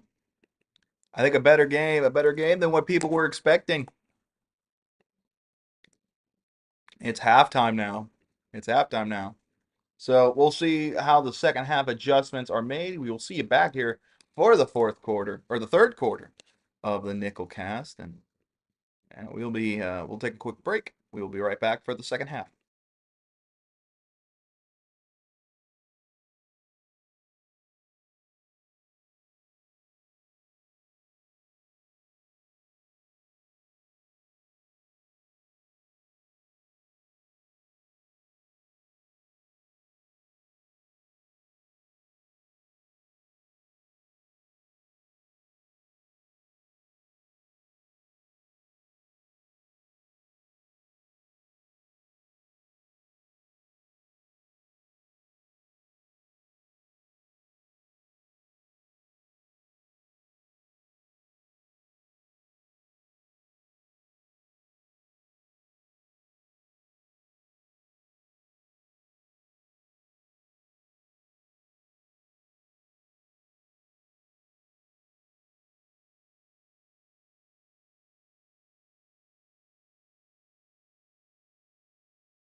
Okay, I guess we're back now.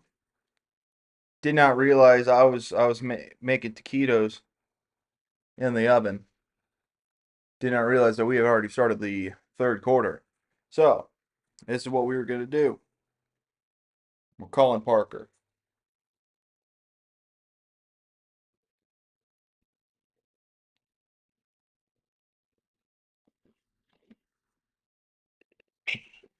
Hello. Hey, what's up? We are live. Uh, what are you thinking about this game, man? Mind you, well, tough start. A really tough start. Jalen Carter spit heard around the world. Uh, what a bozo, truly. It's the worst thing Jalen Carter has ever done in his life. Uh, I can't think of anything else you know, off the top of my head that he's done that's worse than that. But You're not gonna believe this. Yeah. no, I'm happy with what the offense is doing. I mean, how can you not? Jalen Hurts is having a great game. The offensive line is still incredible. Saquon is still incredible. As a AJ Brown fantasy owner, I am distraught because I don't think he has a single target so far in this game. He does not.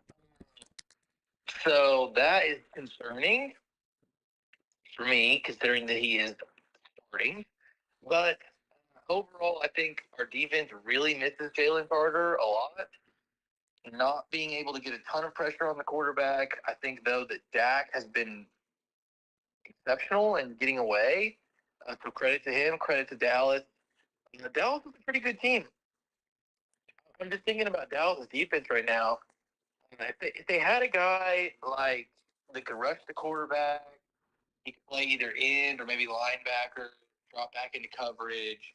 Somebody like Micah Parsons, they would be a really good team.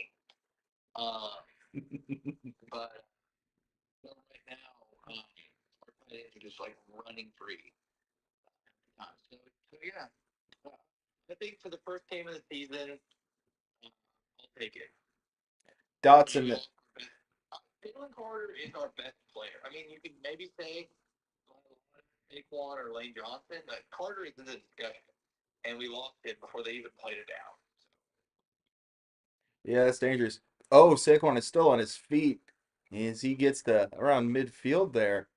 Uh, Jalen Hurts has had more. I think he. On your Oh, screen, so I had to stop watching the stream. I'm sorry, I was watching it, oh, my bad. No, but you're good. You're good. Um, yeah, Saquon has what, 11 carries right now, 61 yards. Hurts has 2 touchdowns. I know that we talk about is Hurts possibly overrated. He's 12 of 14 right now, so he's doing solid. I'd like to see a little more from him, though. What are you thinking? I don't know what more he could do other than I wish that. I mean, we haven't really uncorked the deep ball yet, other than the one to Dotson, which, by the way, Dotson's looked great. Mm-hmm. Pancake the guy early on a run block. But, I mean, yeah, the offense is exactly what we thought it was going to be.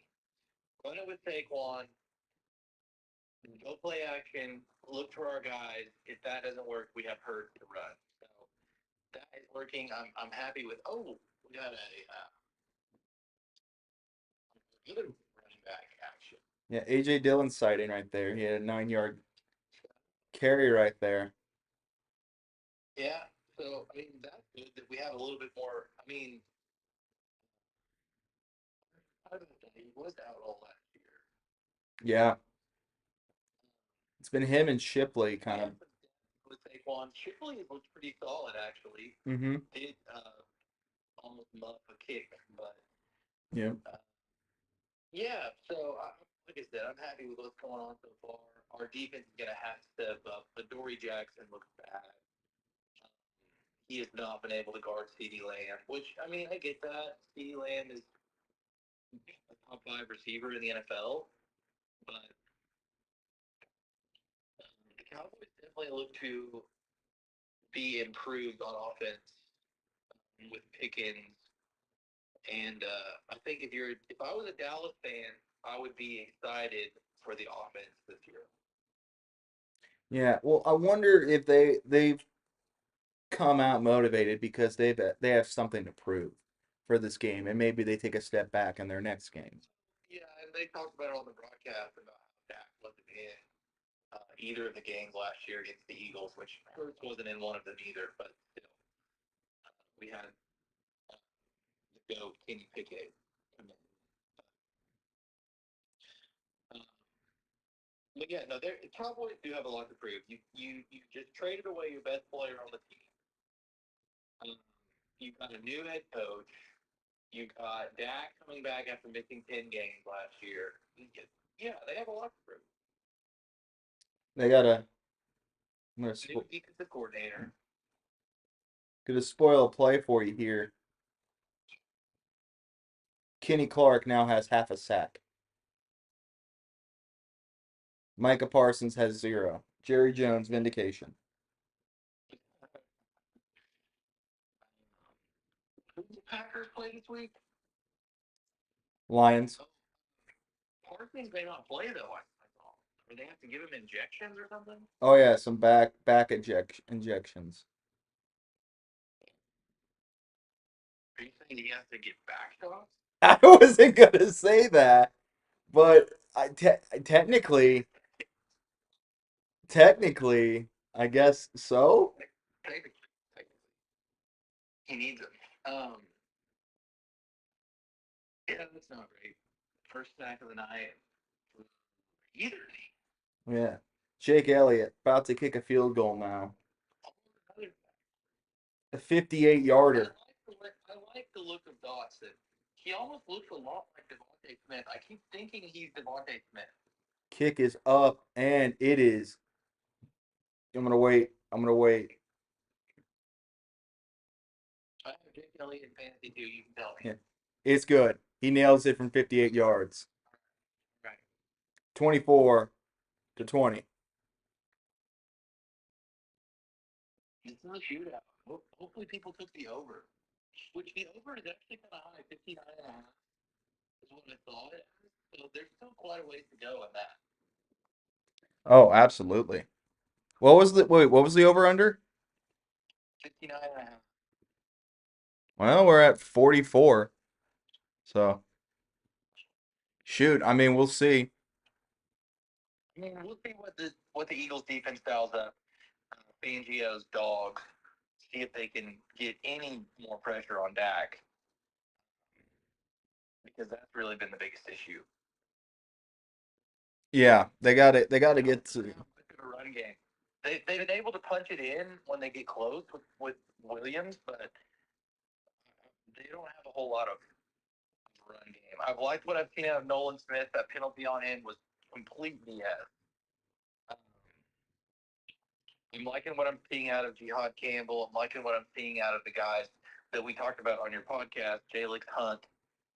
Again, this team is just like they need the best defensive lineman in football, arguably, Jalen Carter.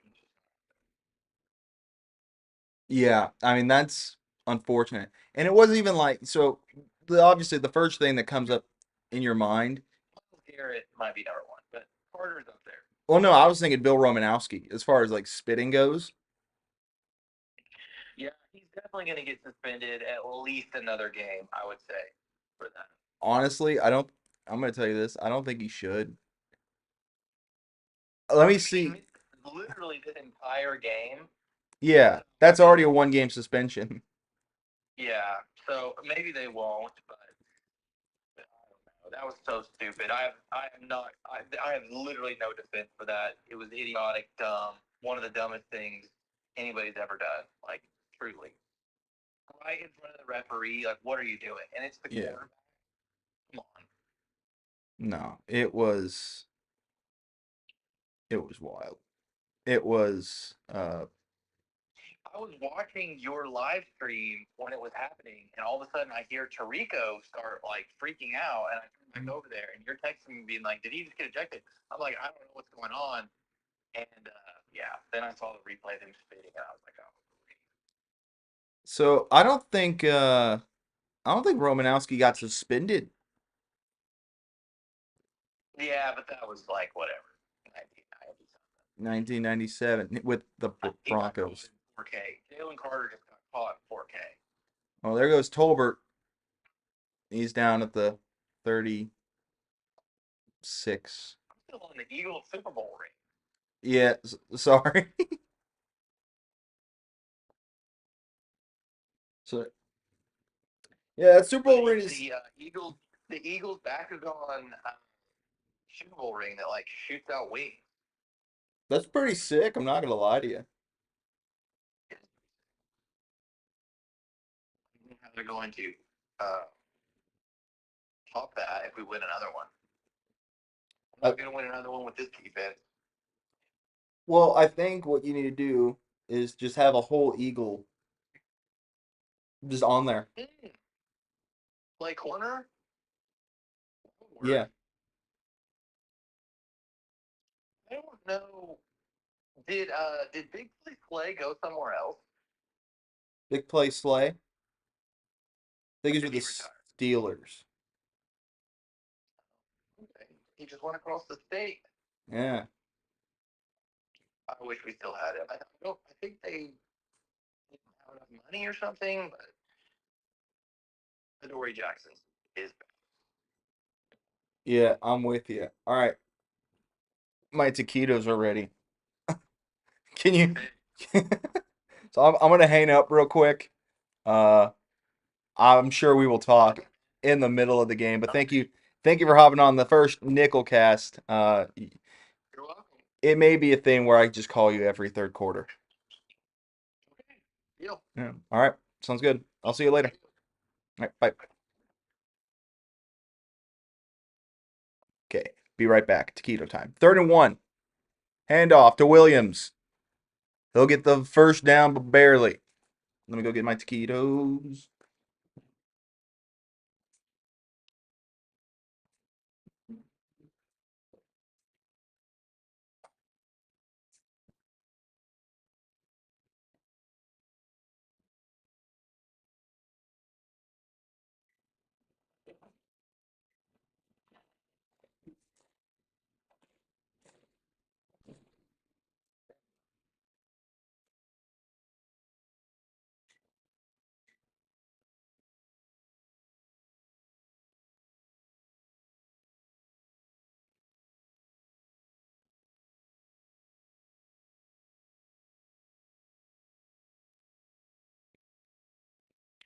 I really need to make a be right back graphic. Sorry about that. Stand by.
Okay, we're back. Let me call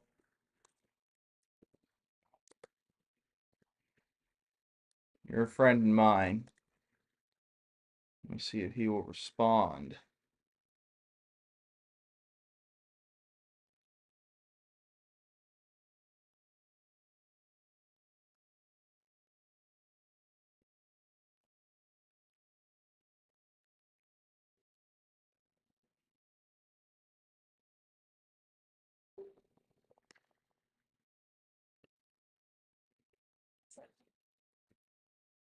Hey, what's this? Hello. Hey, Ian. Hey, doing good. How are you? Good. Good. You are live on the air, by the way, for the Nikkelcast. You watching the game? I am watching the game. I'm at my desk at the station and doing all the hand motions and getting very weird looks from my non-sports coworkers. Oh, heck yeah, that's the dream right there. That's the life of a sports reporter, folks. All right. Give me your thoughts on this game. I mean, early thoughts. Um, be honest with you, man, they look a lot better than I would have given them credit for about 2 hours ago. Um, Javonte Williams looks really good, and that's big part to the offensive line. I think they're really clicking well. Um, my biggest knack really right now though is the pass rush. I mean, obviously we just saw Kenny Clark and company get home, but that was their first time. And I mean, obviously you've seen it on Twitter, seen it all around social media. The Cowboys are really missing Micah Parsons right now, and we're gonna say that probably for every enemy touchdown against the Cowboys Yeah. till probably week 6. It's just one of those things. But I mean, overall, I mean, the Cowboys look really good. Philly's defense is hurting. I can also tell that. I mean, obviously they're not the same force that they were last year, but I mean, overall, this is a good game. This is old fashioned NFC East rivalry, and I am living for it. Yeah, constant fights. Miles Sanders had a big run there. They're at the 11-yard line now. They're gonna hand it off to him again. If it ain't broke, don't fix it. And he's a former Eagle. And yeah, it doesn't help that Jalen Carter hawked Tua's on Yeah, Dak Prescott. Spit a dude, that was loogie. a big that was a big one. I mean, they got the bubbles and everything in 4K for our viewing pleasure from that from that spit. I was a big Jalen Carter fan in the draft, and then he went to Philly, and I was like, well, I guess I have to hate him now. And I guess as a Cowboys fan, I mean, it kind of helps, but I mean, dude, you just can't do that. I mean, I think they said it on the broadcast, or it might, I don't know where I saw it. It might have been the broadcast, it might have been on social media, but I mean, essentially, you just bet on your team. Like, you just can't do that before the first snap of the season, essentially, too. I mean, Hmm. it's the kickoff. You can't do that. Being the now anchor for the Eagles defense, I mean, that's just on the plus side.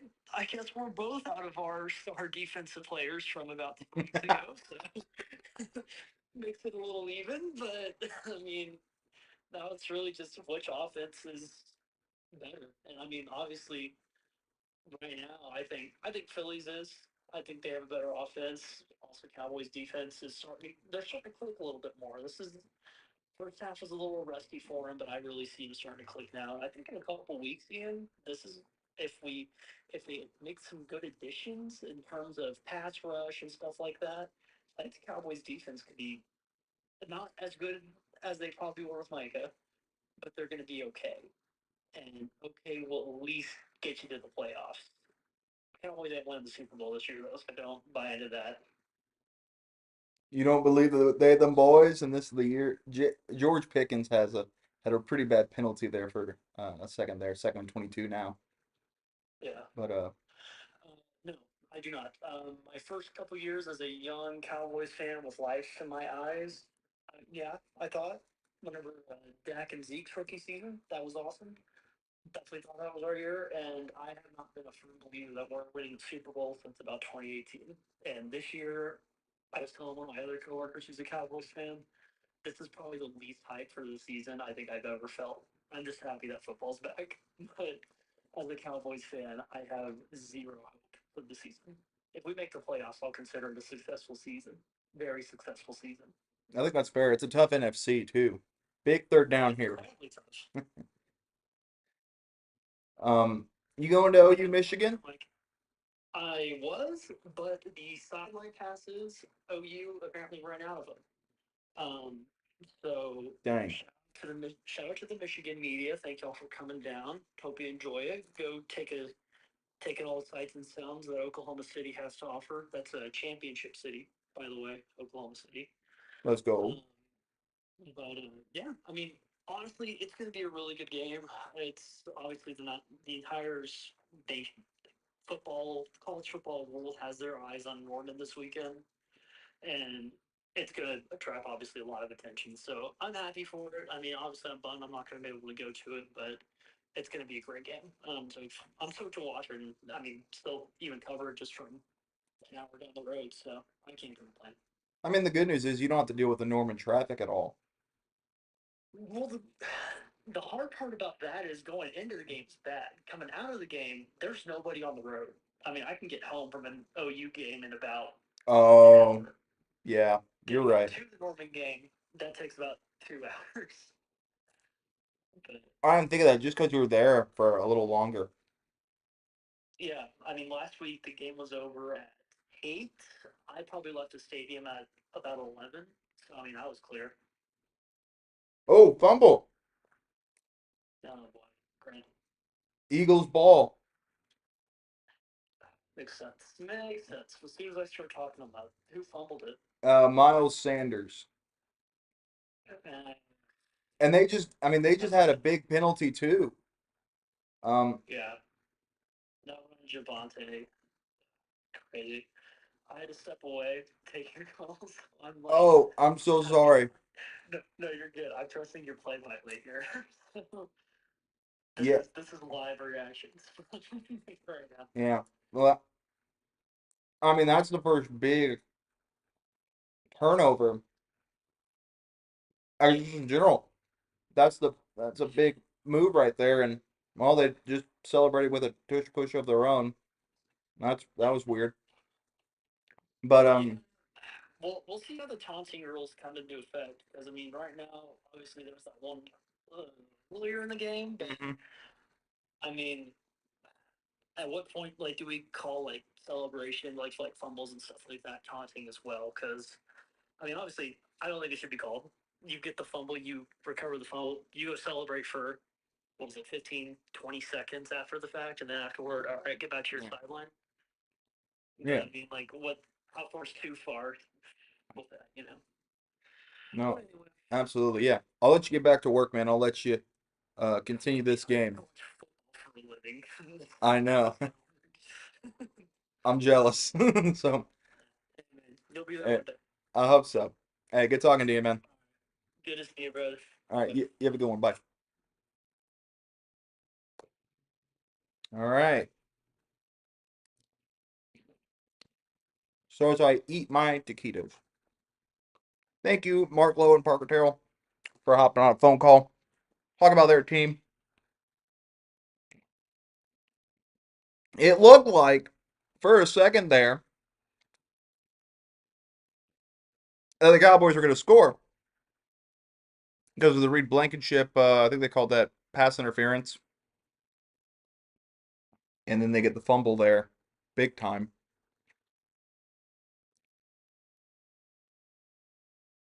Just a wild turn of events, for sure. Oh, look, some idiot's speeding out there. Yippee. You hear, wow. Tulsa traffic ain't nothing to joke about, man.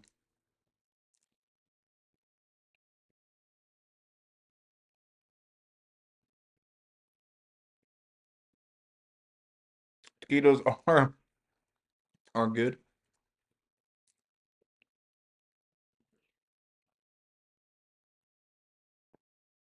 This game is good.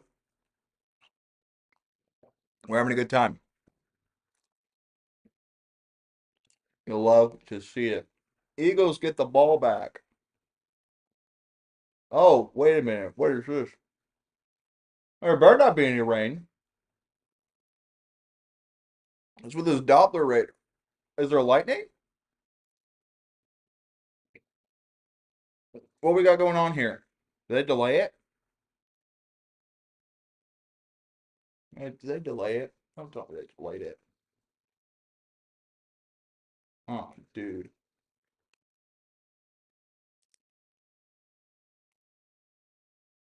Because of lightning? Come on.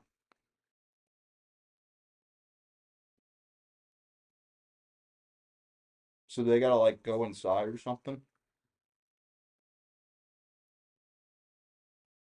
They gonna play? What are we doing? It's on mute, so I don't know. Yeah, it looks like they are delaying it.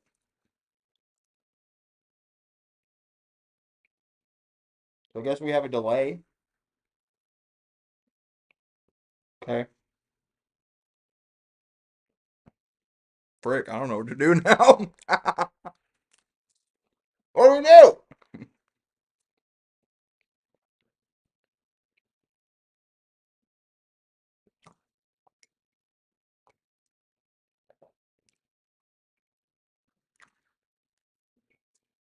Marcus just texted me, Philadelphia can't handle playing in the Oklahoma-esque weather. Dadgum Yankees. Yeah, I get that. It's lightning, so you gotta lock in, I guess. I don't know. Man, we were doing so well with the time and everything. And now, shoot, they got everybody going inside. All right, then. Well, obviously, did not prepare for weather happening. So, I guess we're just stuck here in the meantime.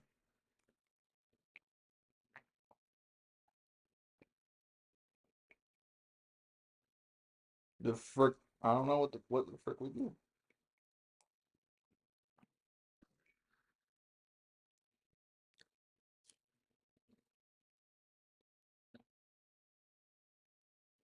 And that was probably where the Eagles were to capitalize.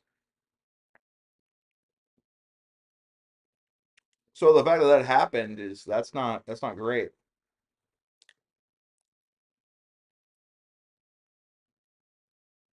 If you're in there,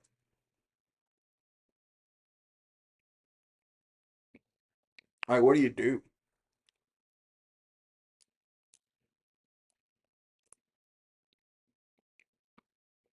Because halftime wasn't that long ago.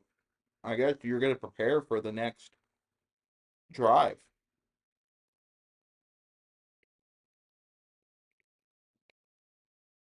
because you have a golden opportunity now to take a lead of two possessions. Oh, dadgum hiccups.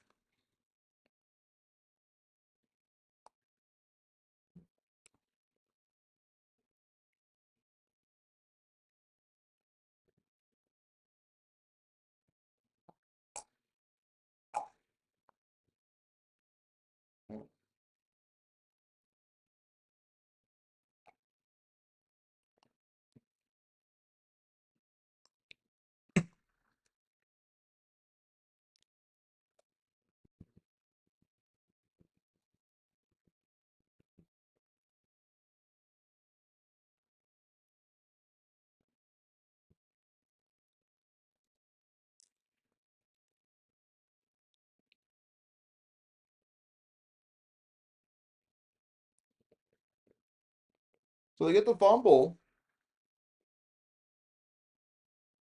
then weather delay.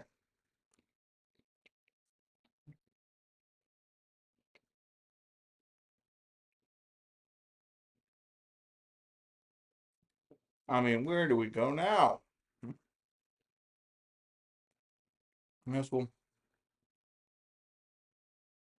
do some weather teching, I guess. Look up Lincoln Financial Field if we can. I don't think we can. Maybe we can. We cannot.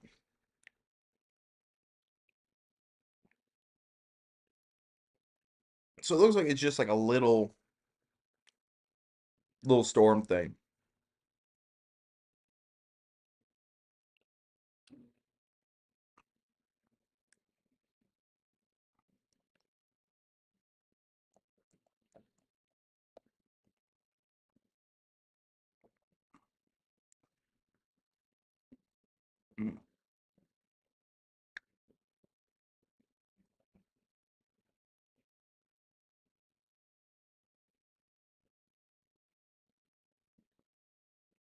Hmm.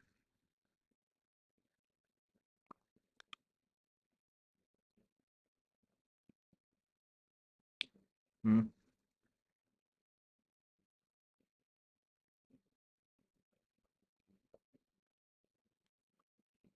We're gonna go ahead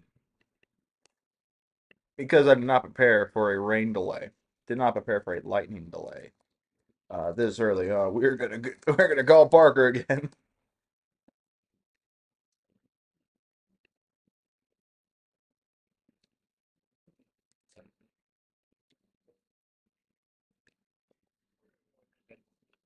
So that didn't take long.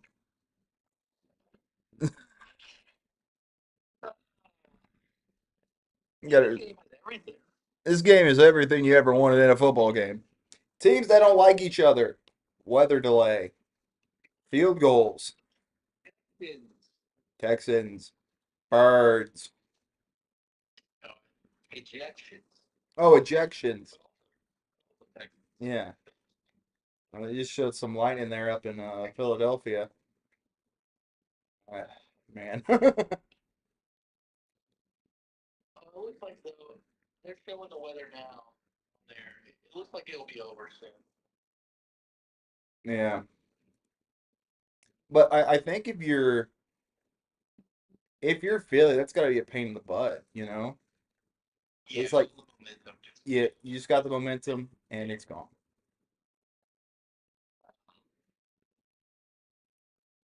Yeah, no, that stinks. Great strip there. Sanders, former Eagle. Why do you think he's not Eagle anymore? Because he fumbled all the time. So, uh, we also got this guy named Saquon. So, Yeah. just his Penn State teammates, actually, they were there together at Penn State.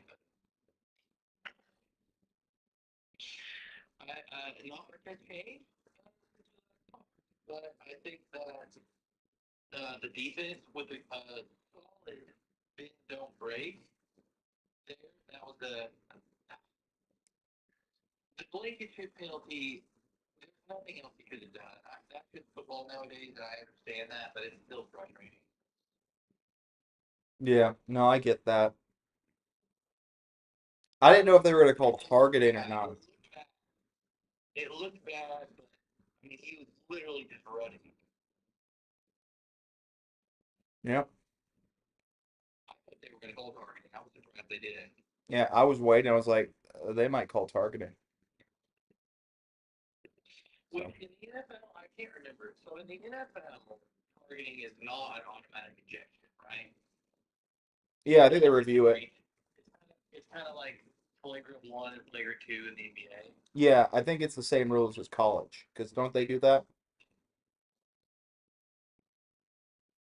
College used to be an automatic ejection, no matter what.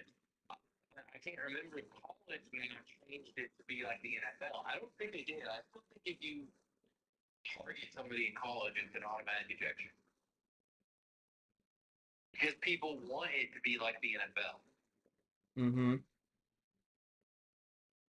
I thought I definitely thought they changed it. I hope they did. Yeah. I can't. It's been a while. I'm since I called football just came back. Yeah. So speaking of speaking of that, you excited for any games Saturday? Saturday, uh, I know everyone's excited about OU Michigan, but let me tell you about the border war. Let me tell you about Kansas and Missouri. I think that's Iowa State. those are the two best games. Rivalry is back. Yeah, no, I agree. I think the Michigan OU game. I don't know. I am very. I'm not worried. I'm gonna say that I think that if Mateer goes off and OU has wins, and he is going to be the September Heisman. Yeah, yeah, I could see that. Um, that is one of those things where I Michigan kind of goes either way for me. I think you could see like that defense be potent, and Bryce Underwood kind of figures it out. But because that's his second start ever in college football in Norman, that gives me pause, and I think you have to go with OU there. Yeah, and Venables, I mean, their defense has never been a problem. So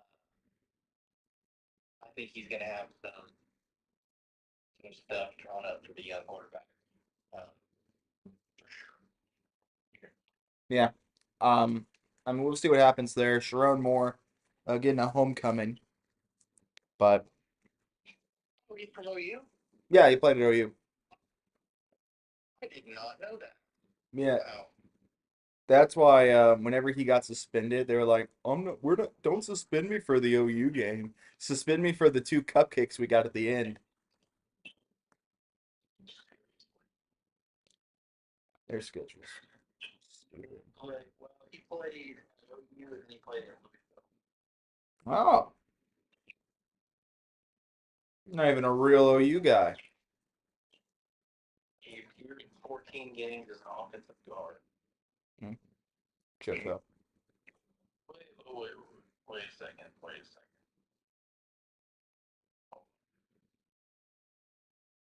We're holding on. No, I was looking at the wrong thing. He just played at OU. He came from a JUCO, but he played at OU. Oh, And then he went to okay. He's a real OU guy. like that. He is a real OU guy. And he is going to be suspended for the third and fourth games of the 2025 season. I think they play Rutgers in one of those games, right? I believe so. Woohoo! He is going to have a chip on his shoulder than against his, whatever. But no, I agree with you. Iowa State is always electric, and Missouri Kansas is going to be electric. That's the first time they played that. Go ahead. Are both of those games at 11 though? So that Kansas Missouri game's at 2:30. Iowa State is at 11. Yeah, that's the big noon game. I'm going to be watching Missouri Kansas over OSU and Oregon. I'll check it. Yeah. No, I agree. But I looked this up. This is the first time OSU has played on CBS since 1998 against Texas Tech in Tokyo. Gee. Yeah. Just insanely long time. Just because I mean that's how the contract kind of falls. Like Big 12 doesn't play on CBS. Yeah. We are a 27 and a half point dog. There's still a chance, I guess. St. Flores. No, who am I kidding? I think we're going to get absolutely clobbered. Yeah, Look at the NFL slate. let's do it. Always Kansas City and the Chargers in Brazil, which is where the Eagles played last year. It was in the Brazil game against the Packers. So, okay, so now if we think about this, if you play in Brazil, you win the Super Bowl. So basically, if the Chiefs win the Super Bowl based off what we already know, then they're going to get it done. Or the Packers. Or the Chargers? You're right. Packers is who Eagles played. Sorry. I do not think the Chargers are going to win the Super Bowl. So yeah, it could be the Chiefs. Yeah. Well, we'll see how that Brazil game goes. So far, it's 1-for-1. Cardinals Saints. That is ugly. If you watch that game, you're a sicko. Wait, let's see. Hold on, I gotta look at the TV map for that because I don't think that's in the viewing area, but No. So in Oklahoma, I guarantee you the 12 o'clock game will be Interesting. It may be I have the map. Falcons. Oh, you got a map. Yeah. CBS game is Pittsburgh and the Jets. Yeah, that's a good game. CBS late is Detroit and Green Bay for most of Oklahoma. Fox game, that's Tampa and Atlanta. Yeah, Baker. Yeah, the majority of the country, the majority of the state of Oklahoma, except for the Panhandle and a lot of the southern part of Oklahoma, they will get the Giants and Washington. Hmm. Yeah, What's the Big Fox? that's the Fox game. They don't have a doubleheader today or this week. Because Niners, Seahawks, Titans, Broncos are on Fox. Yeah, yeah, they're just late and they're on in different areas. Can't. Which would be awesome. Sunday night Yeah, football. waiting all day for Sunday night. And Vikings, Bears, Monday night football. That'll be good. Yeah, that'll be interesting. Two quarterbacks, I guess drafted technically in the same draft class, going at it. I can't believe the Eagles Chiefs is not Sunday night football for week 2. It's Falcons Vikings. Oh, wait, don't they play at like 3:25 or something? Oh, I bet Fox was like, this is gonna be our national game for week 2. We have to take it. I guess so. I mean, yeah, that's it is. It is their only game in that slot. So. Yeah, so I mean that's essentially a national game. It's just a 3:25.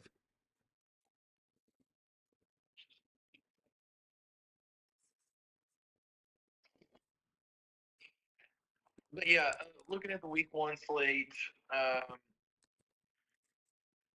think those are. I think Steelers Jets is going to be a good game. I did too. I think Giants Commanders. We will see about the Giants. Russell Wilson. A lot of changes at the Giants. Giants country. Let's get big. Pretty. It all just depends on Russell Wilson. I I agree. I don't even know. I don't think Russell Wilson's going to start all the games. I think by the Saints game. I think it would be famous Jameis I wish it was famous Jameis. I'd just start famous Jameis the whole 18 games or 17 games. or Jackson Dart.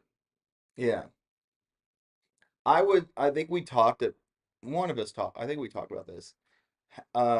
We talked about this on the podcast. Either just have, I'd say just have Dart start like the last 4 games, and then just give us any crazy combination of Wilson and Jameis. Mm-hmm. I think that would be sweet. I think that would too. Christian McCaffrey is already listed as questionable. So it begins.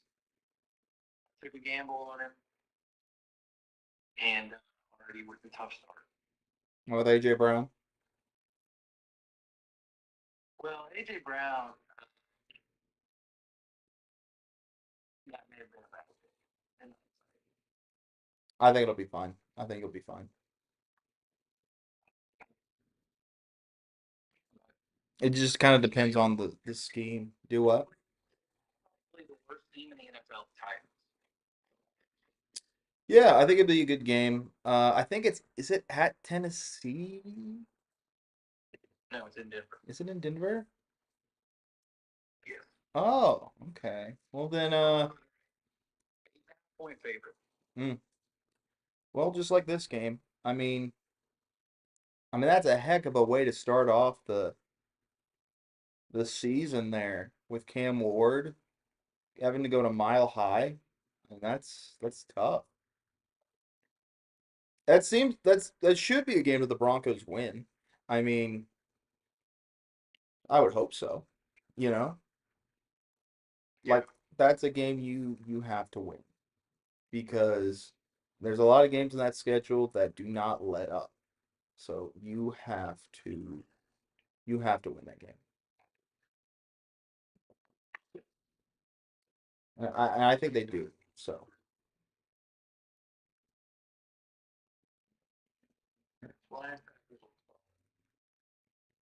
yeah, I mean that's gonna be a great game. That's the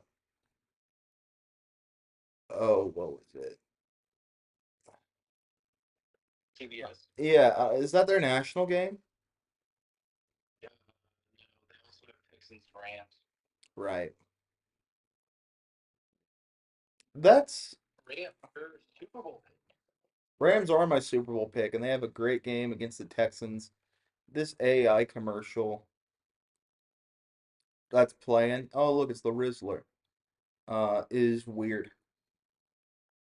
We need to stop. We need. New show that is like based on the Office universe, the paper.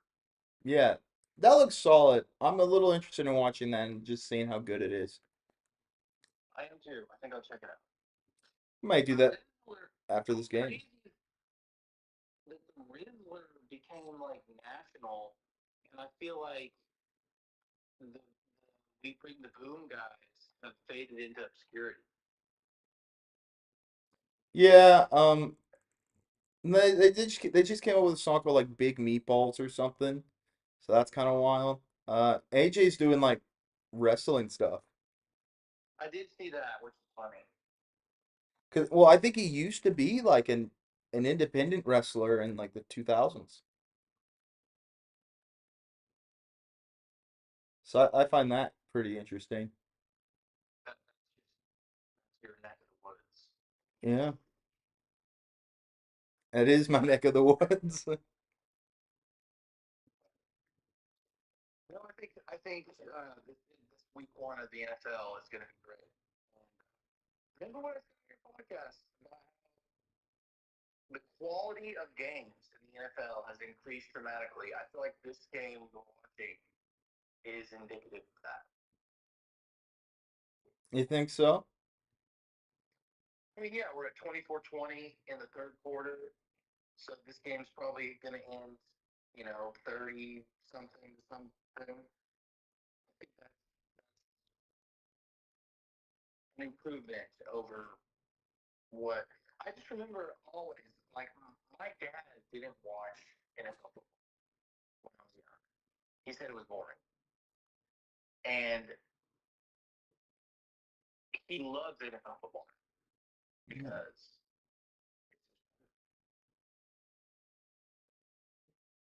his favorite team. He doesn't play a favorite team, but I would say that his favorite team would be the Ravens.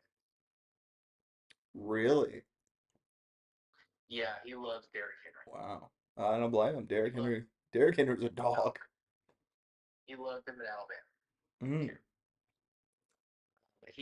But and they also have Todd Monken. He's a big OSU guy. So Yeah. Yeah. they have Justice Hill and Papa Wallace. Yeah, he always is like low key rooting. So that's understandable. I get that completely. Love Jim Harbaugh's Niners. Is he a big Harbaugh guy? Yeah, yeah, he is. He was Interesting. Michigan. Probably the only one. Well, him and Dave Portnoy. Yeah, Tom Brady, Derek Jeter. Oh, that's not yeah, those guys. Did you watch Big Noon at all? I watched the clips. I was watching Lee Corso's Yeah. last game day, which was very sad. I don't think we even talked about him on the show the other day. I Thank you, Yeah, Lee. thank you, Lee. It's hard for me to believe that he's well, I guess what had happened, I mean, because he had been gone for a few episodes, it felt inevitable, but then now that it's finally happened, you're just like, oh, And you're yeah, at the be he's critical. he is. It it was the right decision, and Nick Saban has been amazing as a replacement, um, along with, and I think that game day is better for it. I will say I do miss David Pollock. I do kind of miss him. Yeah, David Pollock was like you knew he was talking ball. He knows what he was talking about. Yeah. What he's talking about. I think I think Pat knows more NFL than he does college, and you bring him in for vibes. That was his goal. Yeah, and to go viral with the kicking challenge thing, which they did. Yeah. That's a heck of a replacement for the Corso for the headgear. Is that kicking challenge? Yeah, and they did say that they're not going to be doing headgear fixing more, which makes sense. Yeah, I think if McAfee were to do that, I think people would hate that so much. I agree. There was a no-win scenario to try to just recreate it. So it's smart that they just. Yeah. I mean, that is That's sad because that is game day. I mean, the very first game day. I mean, I understand. That was, of course, that was. I think so this is what picks in his last show.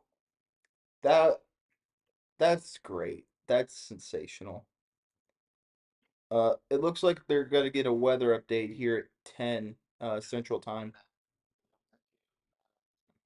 Porto had an incredible record, by the way. He knew ball. They did. Unbelievable in the He headgear was like pick. he was like 287 and 111 or something in headgear picks. He was really, really good. Miss you, I Lee. just hate the picks that they always do the montage and they show him, with pistol P shooting off guns. We lost that game. He did not. I think they were 1-4 Yeah. in those headgear picks. It kind of sucked. It looks like it's pouring pretty hard down there in Philly. But Yeah, it's all about the lightning. yeah, absolutely. Yeah, this is a little bit of a bummer. Not one. Um, Yeah. Jason Garrett. Do you think he's happy about the Cowboys' misfortune? Mm, No, I don't think he cares. You don't think he's like that wouldn't have happened under my watch? What's up with Jason Garrett? I don't think it's a bad record, I don't think. He did everything the year not gotten another shot. Yeah. You would I mean, wasn't he was an offensive coordinator for somebody, wasn't he? For the Giants maybe? And he was, and then he got the boot in 21. his record, even that season, 5-3. Like took over halfway through the year or something. Yeah, that was for 8-8, Wade Phillips. 8-8, 8-8, 8-8. 12-4, 4-12, 13-3, 9-7, 10-6, 8-8. That's not that bad. It's not a horrible I mean the flopping back and forth from I mean that was because Roma got hurt in 2015, but still like he wasn't bad. They got Zeke, right? Yes. Was the 4-12 year. Yes. And then they went 13-3 with that was the Dan Koenig year. No, that was 2015. 2015, they were 4-12. 2014. 2014. Hmm. The Dez year, or not the Dez year, the Dak year, that was when Aaron Rodgers made that incredible throw to Jared Cook and they won 34-31. By the way, Mike McCarthy's record with Dallas, 49-35. Yeah. So Jason Garrett's was 85-67. Yes. Not great, but not awful. Yeah. Well, he had three straight 12-5 seasons, and then sandwiched in between those was a 6-10 year and a 7-10 year. Okay. McCarthy, yes. Yeah. I didn't think they should have fired him. And I said this at the time whenever he got hired. McCarthy was the safe hire, but at,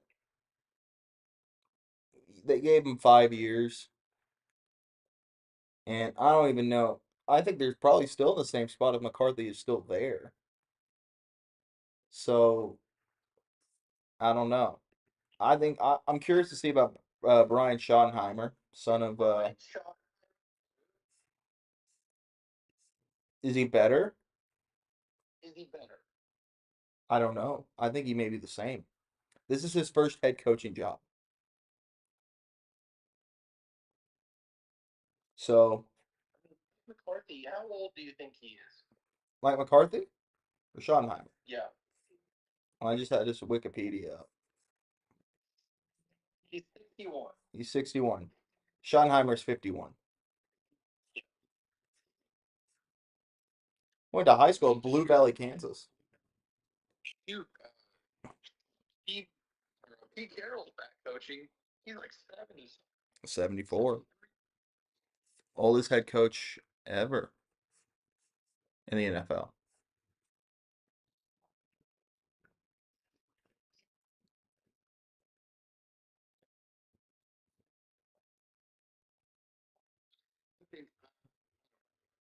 I think that they should have traded options. I think everyone in the world would agree with you. Now, I have a question about Dak Prescott. He used to be like a really good scrambler. And was it just the wear and tear that got him? Because he only has 3 rushing yards. He got hurt a lot.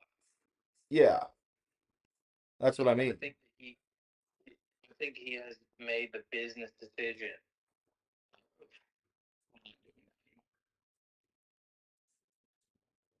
Well, I guess he was never like that much of a rusher to begin with.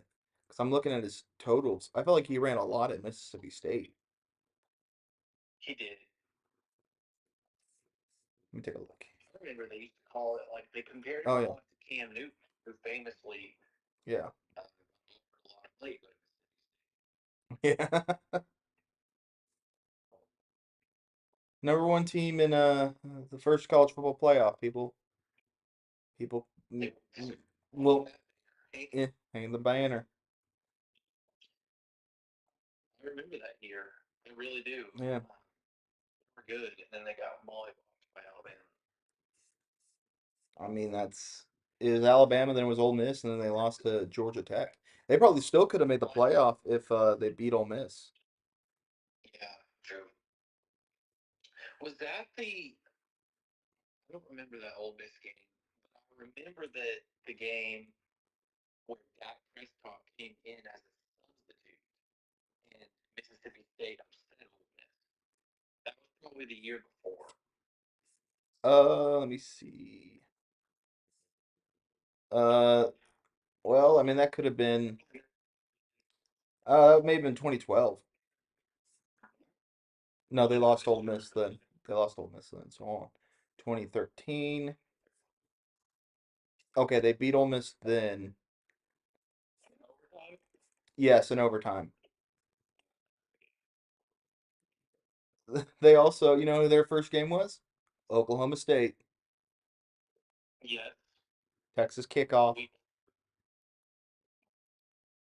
bludgeoned. Yeah, 3-21. Remember that. J.W. Wall. Holy schmoly. I don't think Dak Prescott came in the game because I think he started all that year.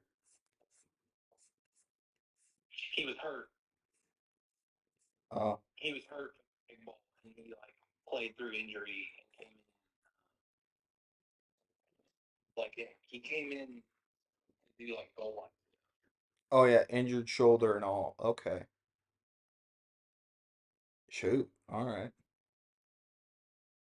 remember watching that at my grandparents' house because it was Thanksgiving, and I was the only one watching the game. Thanksgiving. Um, Thanksgiving.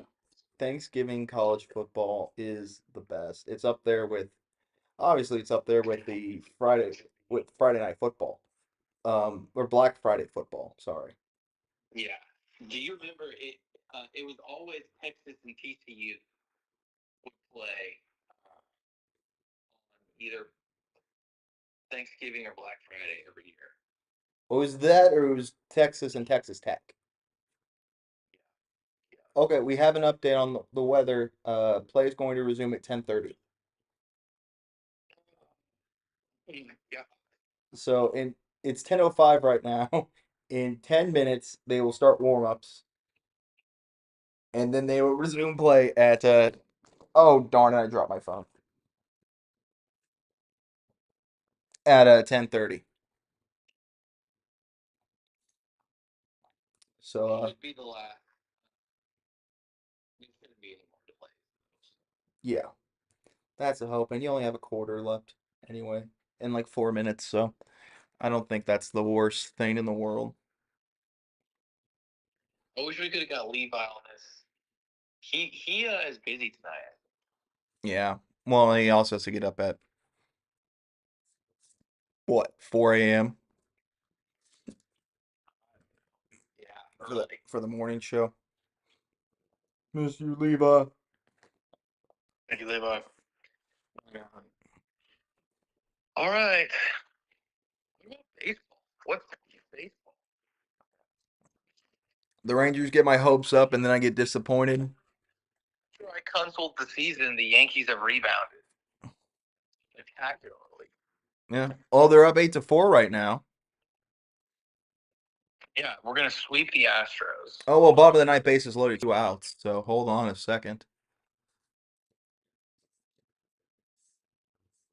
We're now gonna do welcome to baseball now. 1-2 count. Looks like Christian Walker's up. He's 0 for 4 with 2 strikeouts today. And he struck out. Game over. Michael Jordan's here. Yes, he's there because of Jalen Hurts just launched his new shoe. Oh, is called he? Love Hurt. I didn't realize Jalen Hurts was a Air Jordan athlete. So now the Yankees have a big series coming up against the AL East leading Blue Jays. Ooh, that's interesting.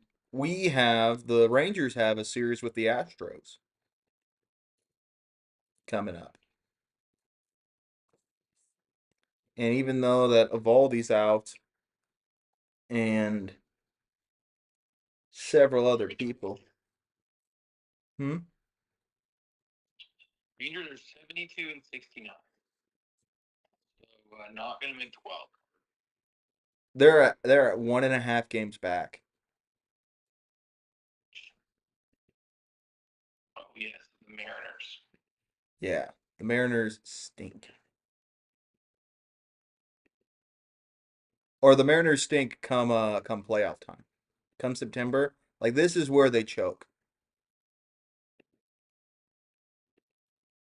It's usually around this time.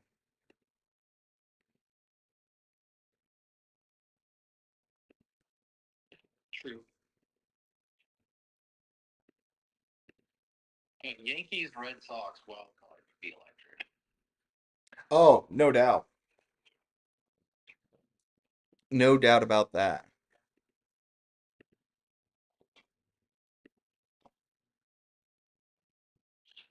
Yeah. It feels good to win the series against the AL West leading Astros. Yeah. Hopefully they won't lead much longer. But I doubt it. Of all these hurt now, so it feels like that's not happening. Who would be your pick to win the World Series right now? World Series, I'd probably say the Dodgers, just to be. Over the Brewers. Look, I love the Brewers, but they choke around this time.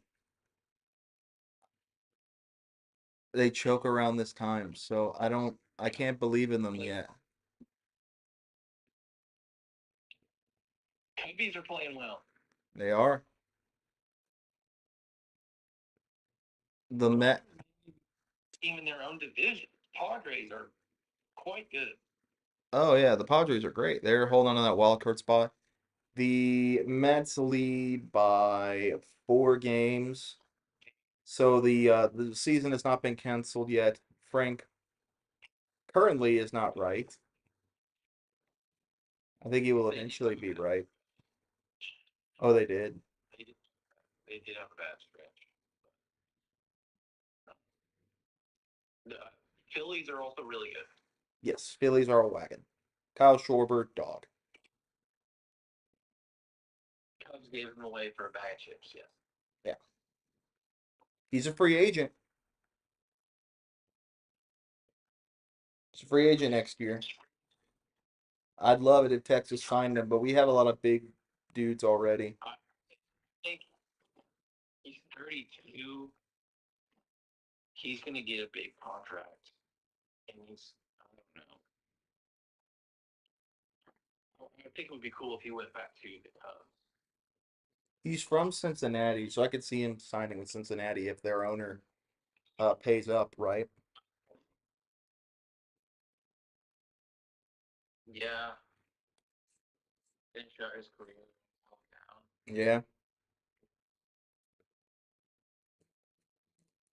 By the way, I want you to look at the run differential for the Rangers. They're at plus 90.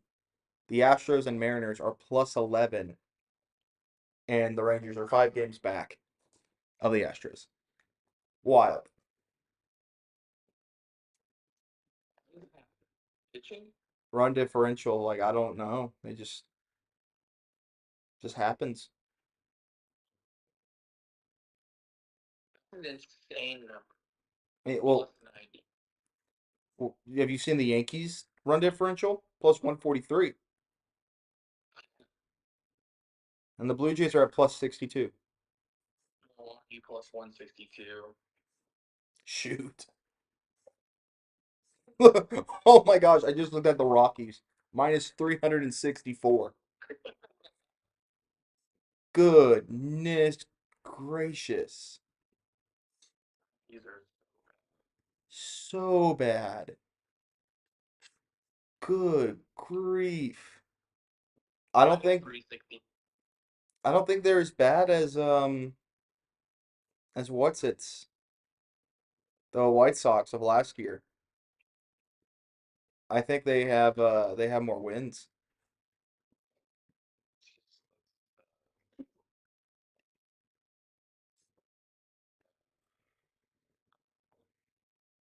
What? No, the White Sox finished last year 41 and 121 with the run different minus 306. With 306. I'm talking about just like wins. They have 39. How many did the White Sox have last year? 40? 42?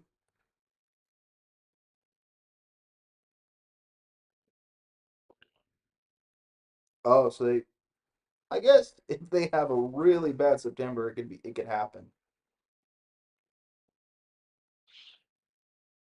But we'll see. Who was who was the worst team in 2024?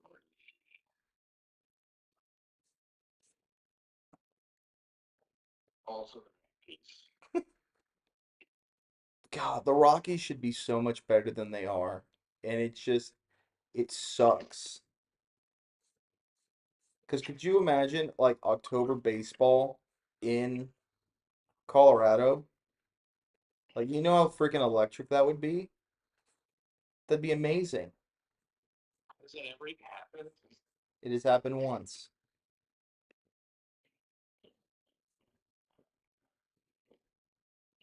Yeah, they to me are in the same category as Cleveland Yeah. Browns. You got to have the bad teams now. Yeah. It's like them and the Marlins. Just bad. Yeah, but didn't the Marlins have a little run? They had two World Series, and those are the like two of the only times they've been to the playoffs. Wasn't it the Marlins? No, that was the Rays, who the Cubs played, and that was like the game where the guy jacked the ball. The Rays? I think that was the Rays. No, that was the Marlins. The Bartman game? Okay, yeah, Bartman. That was the Marlins. Okay.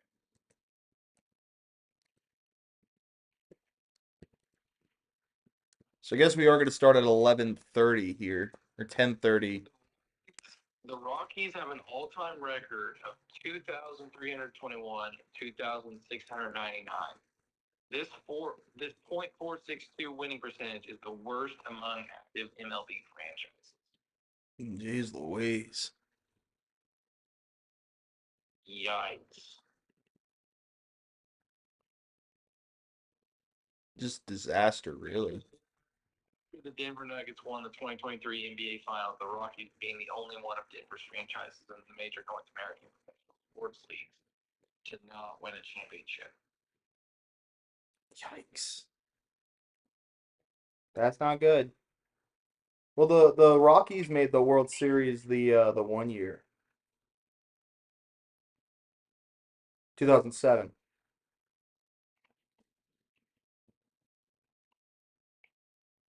That was the Matt Holliday game. Or Matt Holliday. They did, and then they were swept by the. This sucks. This sucks.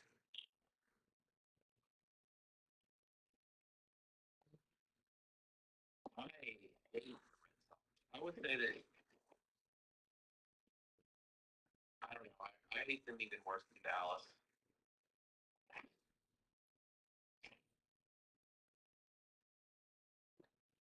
That's interesting. I've never hated Dallas. I think they're funny. Yeah, it's all fun and games when the rabbit has the gun, really. So, like when they get good and when like they're a serious threat. Here's where I go. Yeah, but like when you take them seriously, like if they had like a competent owner, like the day that Jerry Jones passes away, it's be like, oh, like uh-oh. Like then you may take it seriously. I mean, yeah, they have a lot of money. Mm-hmm. I mean, there's a salary cap, so yeah, I don't. Oh my gosh, I just saw a tweet that said, "Imagine this app if Jalen Carter would have spit on Tua." Oh no. No. It's the dog all over again. That girl disappeared. Oh yeah, she got involved in like a crypto scam. She's like on the run. I don't think she knew. She's like, yeah, you could do a hawk to a coin, and then I think they're like, oh, what'd you do? Oh, it was illegal. Oh, I better hide from the feds. Um, Fed Tua. Some I don't know.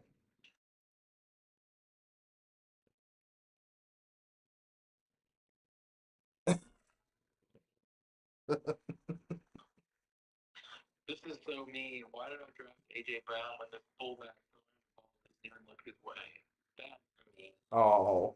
I mean, he has 2 touchdowns on the run. Jalen Hurts is what Justin Fields looks like with a super team. Oh, I don't know about that. And I'm a big Justin Fields advocate. I don't know about that. But also, the thing is that we kind of knew this coming out of college. Jalen Hurts runs the ball amazingly. His arm has never been like the best arm ever. So I almost feel like people expect him to be something that he's not. In the Super Bowl with Devontae Smith to essentially ice the game, how can you not say that's not a great throw?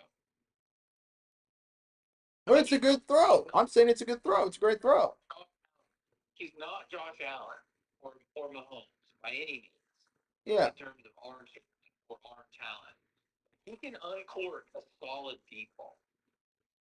Yeah. When they open it up for him, he can throw it.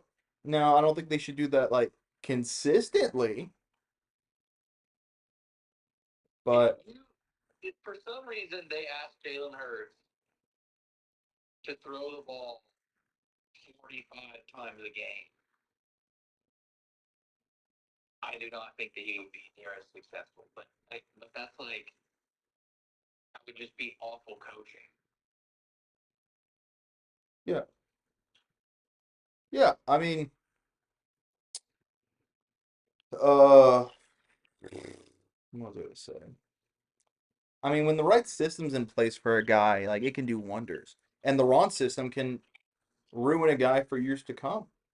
I mean, look at Sam Darnold. Sam Darnold sucked with the Jets. He goes to Minnesota, and obviously, oh yeah, he sucks with the Panthers too. And then he goes to Minnesota, thrives in that system, and he gets a big payday from Seattle. Now we'll see how that system works, and he can kind of do what he did in Minnesota, maybe go a little further in the playoffs, if you're him. But yeah, it's all about the system. Jalen Hurts got unlocked. That is who unlocked him. I mean, that has been the consistent. Who?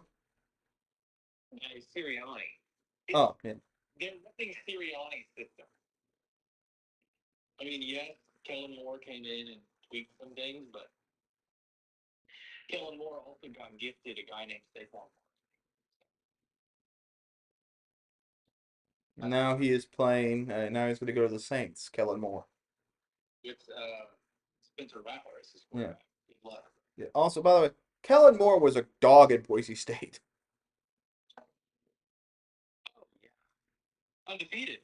Undefeated. And I forget about that sometimes because I almost think it's like a different Kellen Moore. No, it's the same Kellen Moore. He's just everybody in the world thinks that he's the guy that was on the cover of NCAA football. That was Jared Zabransky. Shoot. Zabransky was the Fiesta Bowl winner. Yeah.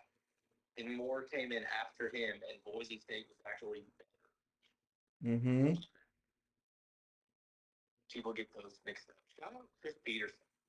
What a coach. Chris Peterson, very underrated coach. Retired way too early, but I mean, take care of yourself. Yeah. Yeah, he did kind of the Bob Stoops thing.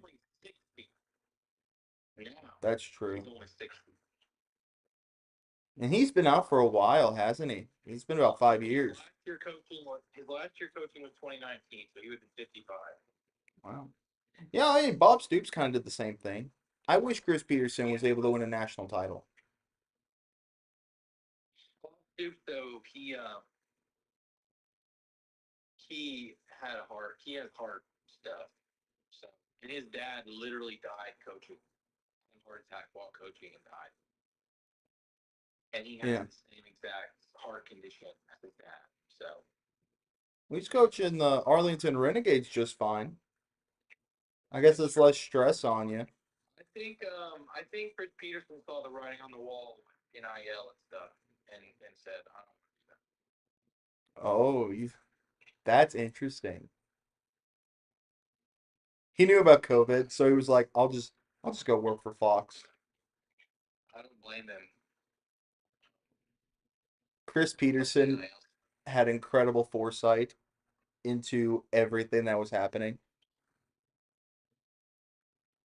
That'd be hilarious. If he just like, yeah, I mean, the lawsuit was going on back yeah. then. The Ed O'Bate stuff.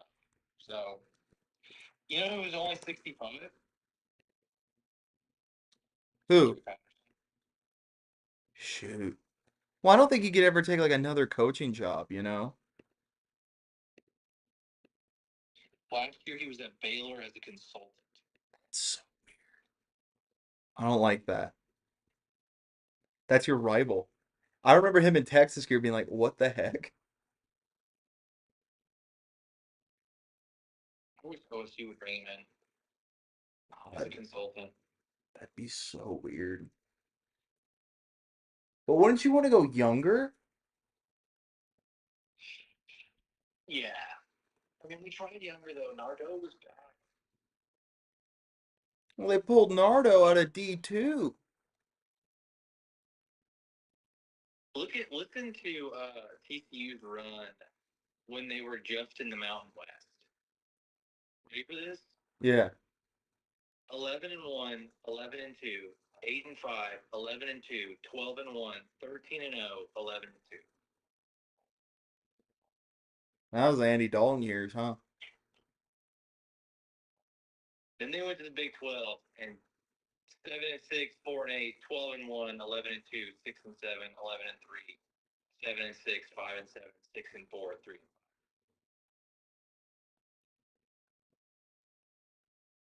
3-5 was the COVID year, huh?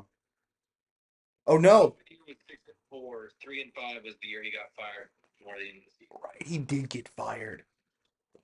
And then they immediately went and like beat Baylor.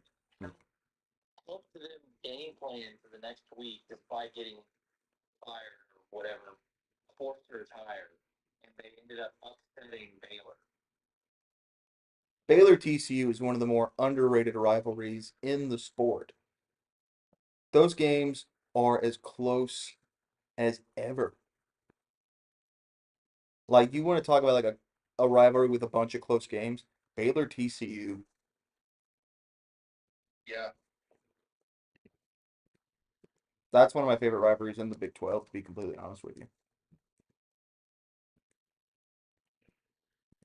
That's another. I want to go to so many Big 12 stadiums. I wish I had the money to just like go to.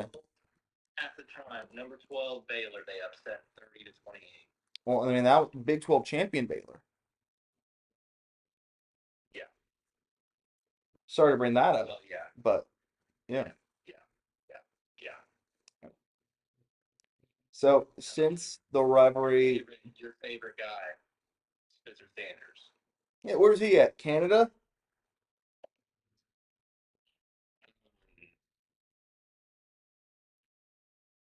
I don't know where he's at. He is currently a football quarterback for the DC Defenders of the United Football League.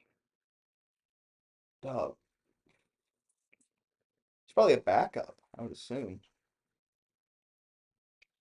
He is the third string quarterback behind Jordan Yeah. Tiamu and Mike DeLilio. Right. Mike DeLilio, who used to play at Florida Tech, Middle Tennessee, and Austin Peay. Lord. See, like, well, also when he decided to go to Ole Miss and he barely played, you like, I felt vindicated about his decision making being the absolute worst. 'Cause he didn't play at all. Are we back? Is the game back? I think the game might be back.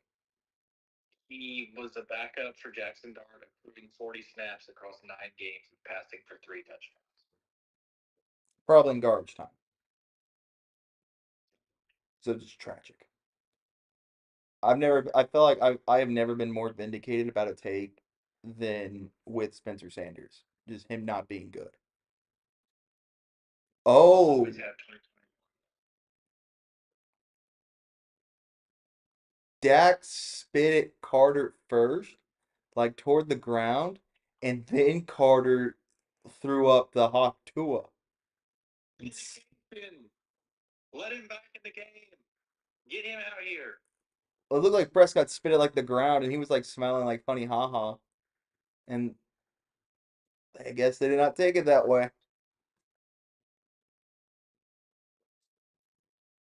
That is wild. But all right, looks like yeah. Vindication. He was trying to spit it. Maybe he was trying to spit at the ground. That was like directly on the chest though. I don't know, but elite instigation skills by Dak Prescott.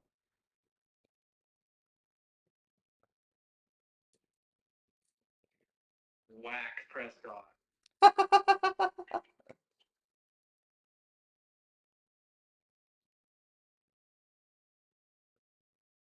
Complete. All right. What an instigator. All right. If something else happens, I'm around. All right. If there's another rain delay, we'll talk some more college ball. I mean, that was an hour-long rain Lord. All right. We're back. delay. Oh yeah. Thank you for rocking with us. Later. All right. So it looks like we are finally getting back onto the field.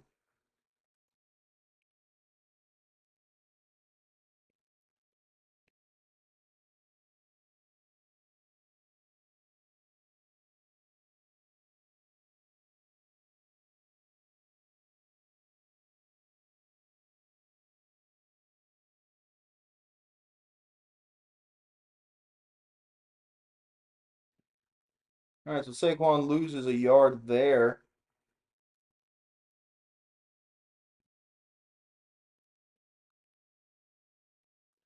It'll be second 11.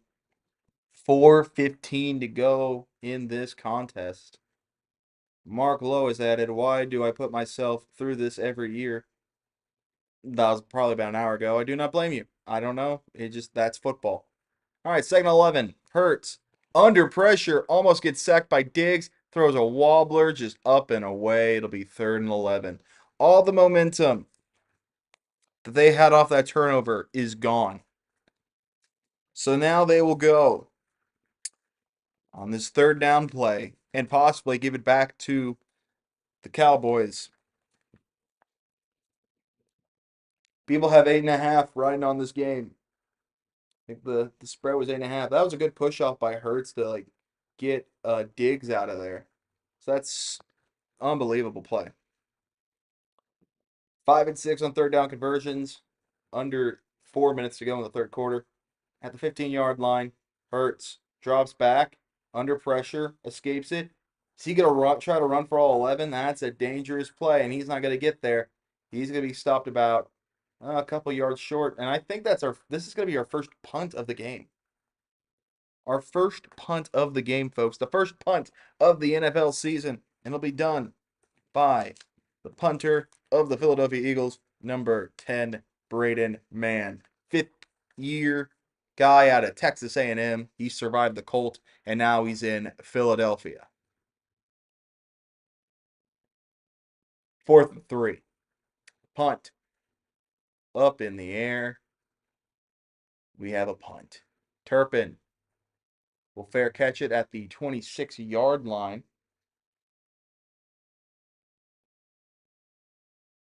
3:10 to go. The Cowboys are back at it.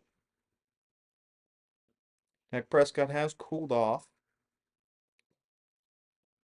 but we'll see what happens here. It's big. It's a big drive. You take the lead here if you're the Cowboys, and if you're the Eagles, you just get the stop. You can probably pull away here. So 1st and 10. Hand off to Williams, and he's gonna go maybe 2 yards. He's still pushing. Those Dallas linemen are pushing like crazy.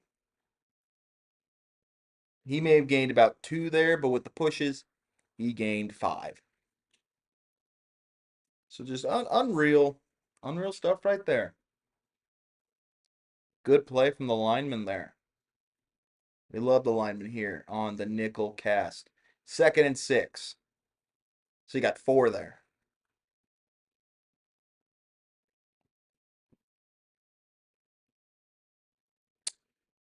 Prescott, no handoff. He's going to fire right over to Jake Ferguson. He's going to be 1 yard short. Looked like it was going to maybe bounce, but it does not. 3rd down and 1 yard.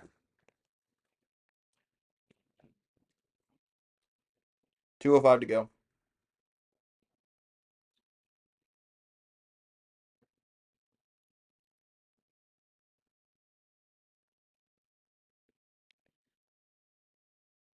Third down ball at the 35-yard line. They need to get to the 36. CeeDee Lamb has not had a ton of plays since. And there they'll go to him again, and he'll get to about midfield. They'll get the first down. That's the first pass to CeeDee Lamb in a while.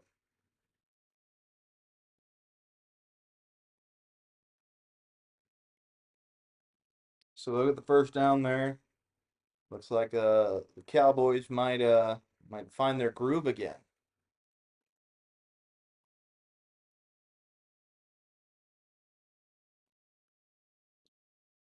Lamb, 5 catches, 100 yards. Pretty solid game. You're a fantasy owner, you probably like a touchdown, but that's real solid.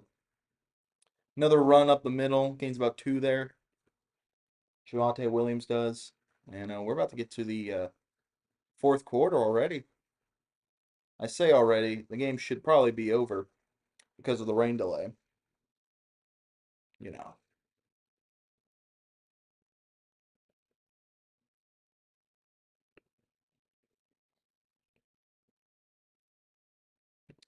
They bring up the first round picks of the last 4 seasons for the Cowboys. Tyler Smith, Tyler Guyton, Tyler Booker, and our legendary friend Maisie Smith. All right, 2nd and 7. They're going to go to CeeDee Lamb, and CeeDee Lamb has nowhere to go. He just dives, and they'll go back into Cowboy territory. It'll be 3rd and 10, and I think that's going to run out the clock for the 3rd quarter. So they'll start it up in the 4th quarter. Everybody put your 4s up. 4s in the chat. All the 4s. 4, 4, 4, 4, 4, 4, 4. Drop them 4s in the chat as we head to the 4th quarter. The Eagles lead 24-20.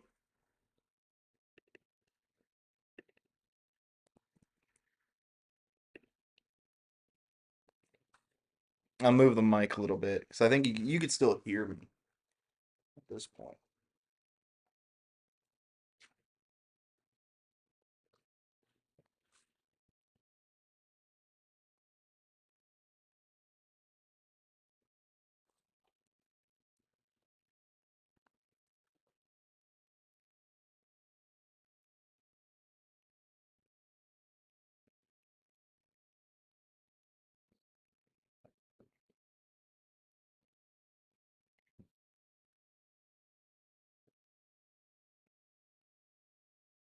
Turn my thermostat down. Also get more water too.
So for the next Nikkelcast, I will add a be right back screen so that way you're not just staring at my couch and like a little bit of that painting um the entire time. Enter in the fourth. 24-20. The home team, the Philadelphia Eagles, on their big banner day.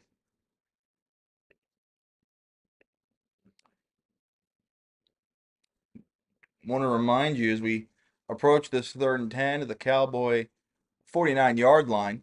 On Prescott dropping back. He's going to go for a good medium pass. Ball's up in the air, and it is incomplete. Was almost caught by several Eagles.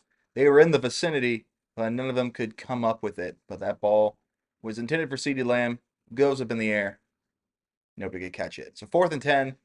Looks like the Cowboys will now punt. So this will be the first time we see Brian Anger today. Punting at least. He is the holder, place kick holder for Cowboys. And I'll tell you this, want to remind you, September 18th is our next Nickelcast, the Dolphins and the Bills. Be Tua versus Josh Allen in Buffalo. Should I get wings for that? Who knows? Fair catch by the Eagles. But that will be live streamed September 10th or September 18th at 7:10 Central Time. We will go with the game. Hopefully there's not any rain in Buffalo. But yeah, we'll see. That is the next live stream, September 18th. Dolphins at Bills. Tua versus Josh Allen. Tyreek Hill versus uh, James Cook.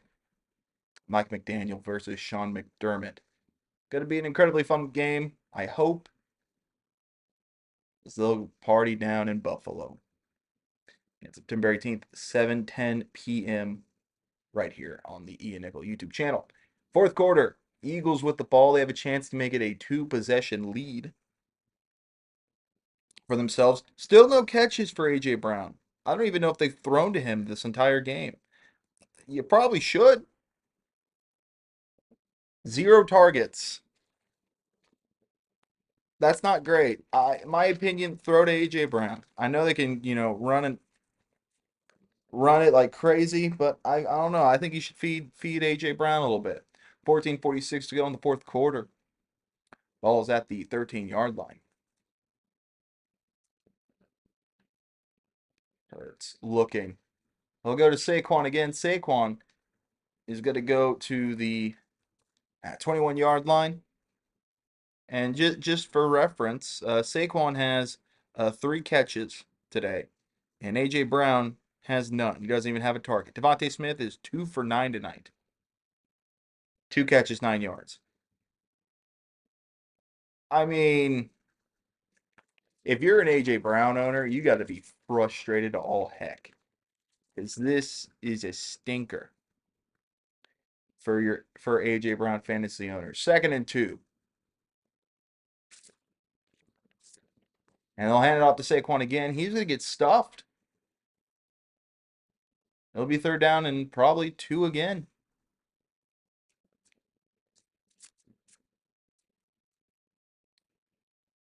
Showing Marshawn Nealon, so I think he must have had it. He's a 2nd-year guy out of Western Michigan University. The MAC. Oh no, the Maction. 3rd and 1. So Saquon gained 1 yard exactly. 1 yard. And it looks like they're gonna go for the tush push here. First time we have seen this all season. 7, 6, and I think he got it. He may be a little short. They're gonna do the virtual measurement maybe. We're going to see where they spot him, and they're going to give him the first down there. Tush push, 1 for 1 today. Barely.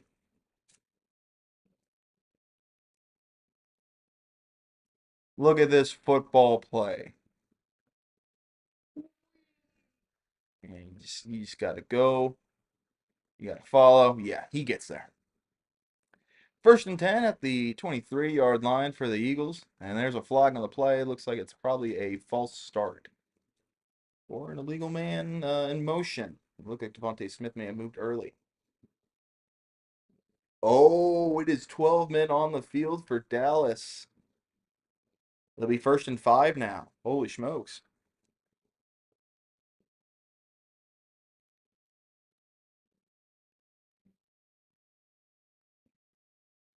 Well, 43 to go.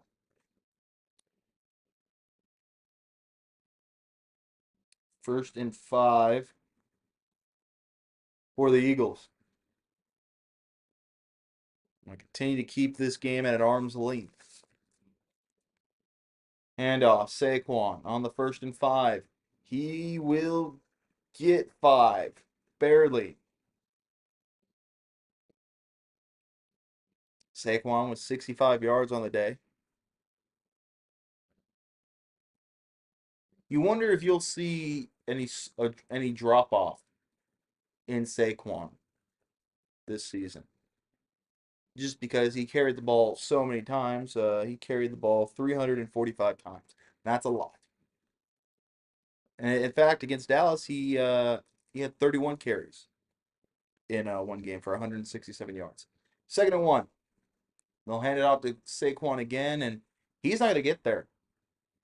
So I'm guessing right now, if you are Philadelphia, you want to chew as much clock as possible and also get a touchdown to prevent the Cowboys from A, getting the ball back, or give them the chance to get the lead.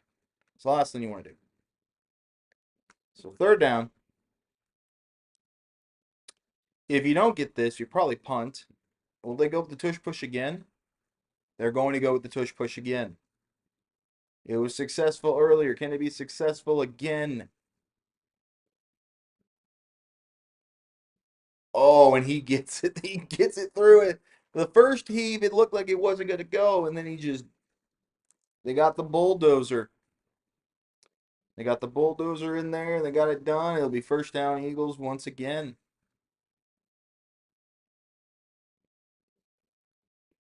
Tush push is working so far, 2 for 2. First time they've broken it out in this game. But I guess they really haven't really had to.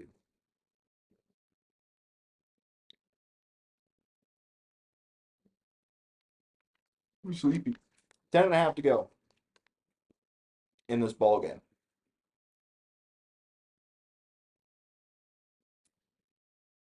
Throw to Devontae Smith. First time we've seen that, and he'll gain about 7 there. Just Devontae Smith's first or 3rd catch of the season, of the game, because it is the first game, and it is a gain of 7. Talk about Jordan Mailata. He's in his 8th year, 6'8", 365 pounds, one of the anchors on this Philadelphia offensive line, the left tackle. Heck of a singing voice as well. 2nd and 3 at the 40. Hurts dropping back. He's going to throw to Saquon. Saquon comes up with an incredible catch. Stiff arms the man. He's going to get the 1st down. The stiff arm by Saquon gets him over the hump and gets him over the 1st down marker, and he'll move the chains. Or, well, I guess they may not. I don't think they have chains anymore because they have the electronic ball placement or whatever. Rip the chain gang. One-handed catch by Saquon, mind you, and he just pushes Kenneth Murray Jr. out of the way. Hand off to Saquon again. That's going to be a loss. That is James Houston. His first game with the Cowboys. 2nd down. 6'1", 241-pound defensive end. It's with the Lions for 3 years and Cleveland for a little bit. I think it was on the practice squad. And he just brought him down. He said, "You're not going anywhere." 4th season in the league. That was a loss of 4 for Saquon. So it is now 2nd and 14. A.J. Dillon in the backfield. I wonder when they'll throw to A.J. Brown, and I think they're going to call a timeout. Play clock was running there. And they just say, all right, we're going to call a timeout. 8:26 to go. Can the Eagles cover? Can the Cowboys come back?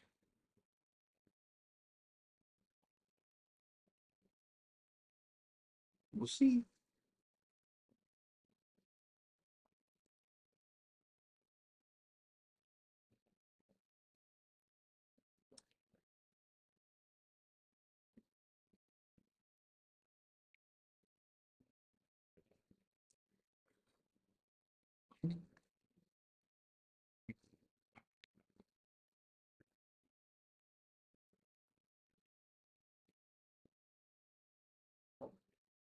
Pretty wild.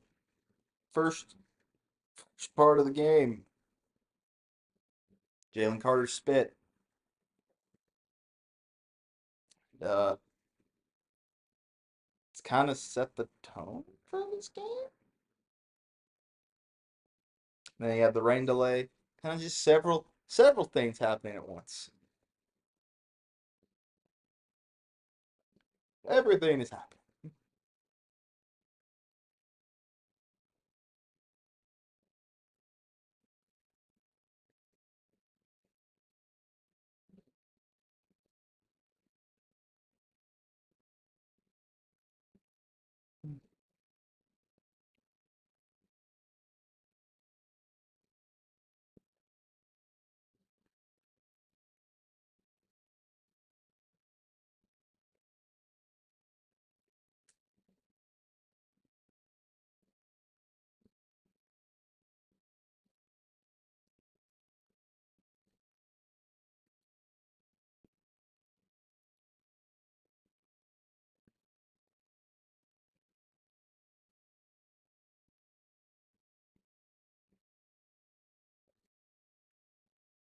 10:50 here on the Central Time game. Ugh.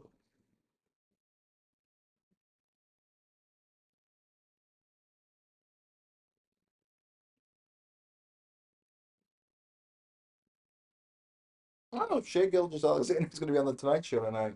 Nice. I'm not watching, but that's cool that he's on there. All right, we're back to the game.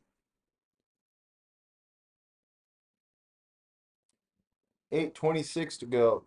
Second and 14. Will A.J. Brown get a catch?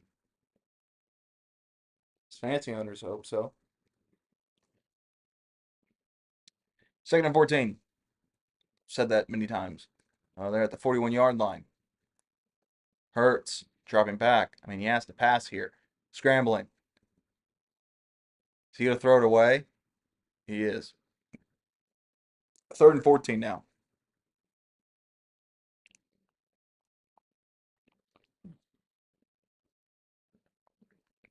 I think if you're the Eagles, you wanted a chunk of that.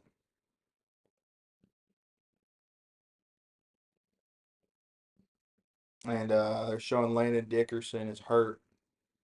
It's a tough loss for the Philadelphia Eagle O-line. He's their left guard, and he's made a Pro Bowl in all three of the seasons he's played in. Third and 14. Brett Toth there. He's from the Army. All right, Hurts dropping back. They need a big play here. He's going to fire it over to Dallas Goedert. And he's still on his feet, but he gets to midfield. They needed to get to probably about the 45 there. Hurts is asking Sirianni, hey, are we going for this? They get a punt here?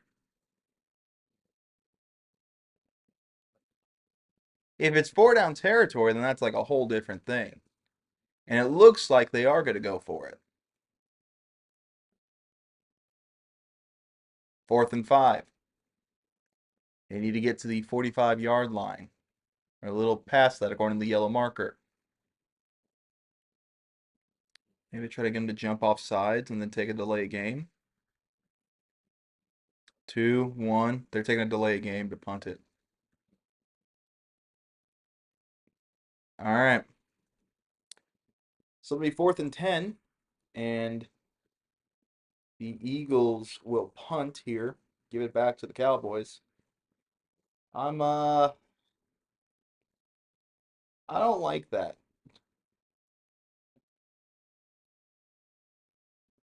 I would have tried to go for it. I know you're at midfield, but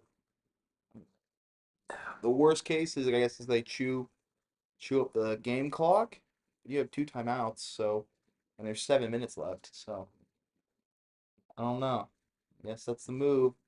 Man with a punt, and I think he shanked it. Yeah, that went out of bounds at about the 10-yard line. So not the worst punt in the world. It didn't look good off the foot.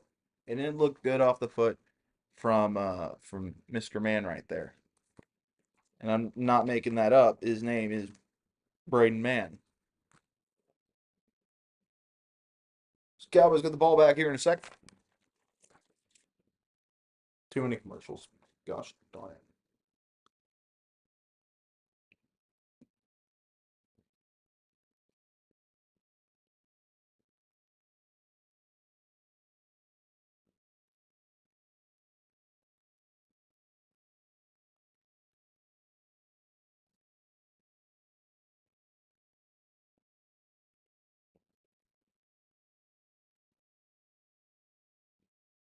This Trey Young is gonna be the guest picker at OU Michigan.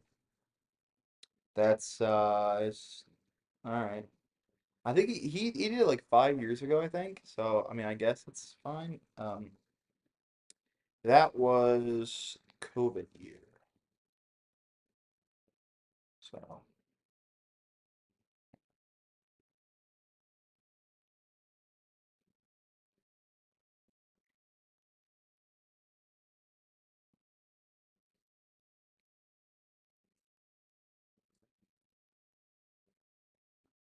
thank you for those watching the first Nikkelcast of the year. We'll have 7 more of these.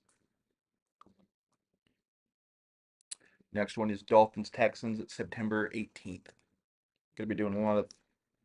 It'll basically be Thursday night football, and then a couple Thursday night football games, 7 of them, and then including this one, and then the Sun Belt Championship game, so college game. And the Fun Belt is always very exciting, so I can't wait for that one. But now we just wait. Not much I can do. There's not really any comments I can interact with at the moment, so yeah, I don't know.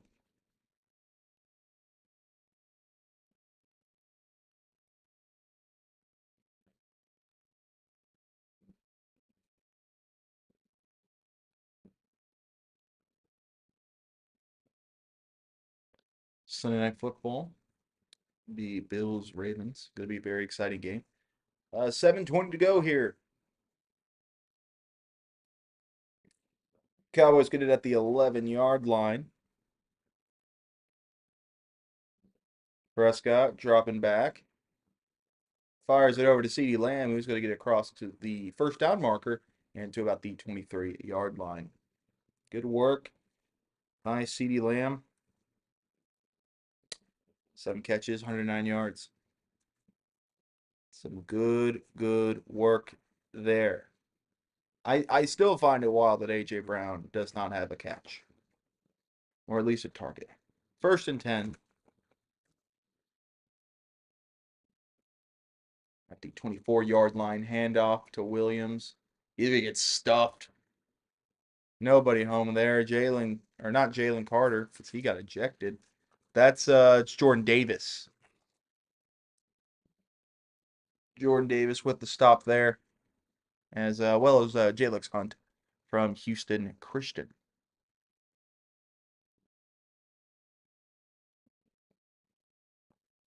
Got big stuff there. 2nd and 12. 6 minutes to go.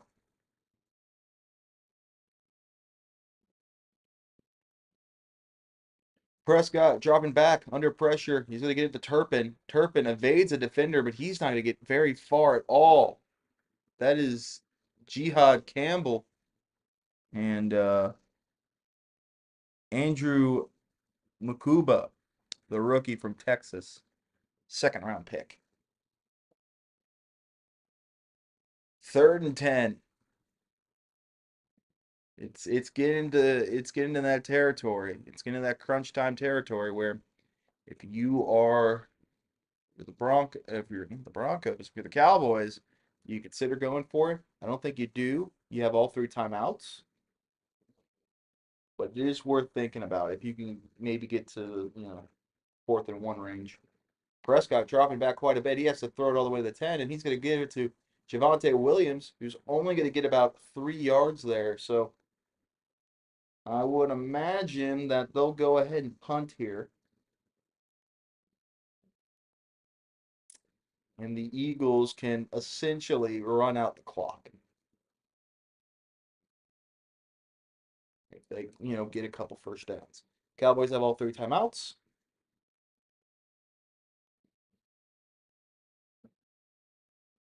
So we shall see. Under 5 minutes to go. 4th and 7.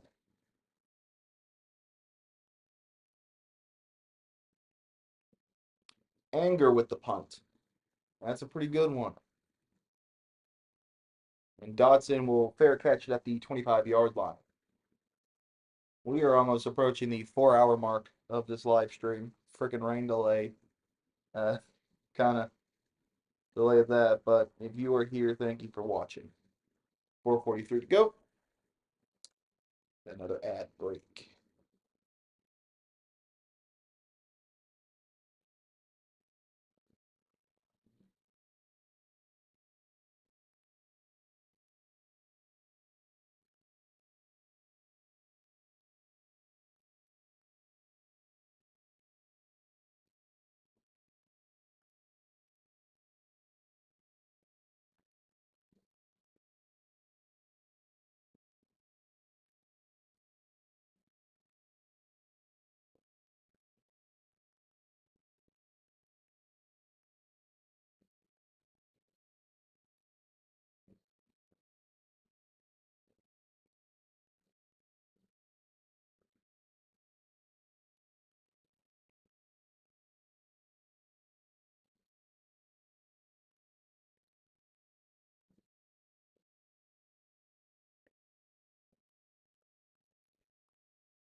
It's been the NFL's back. It's been a crazy fun game.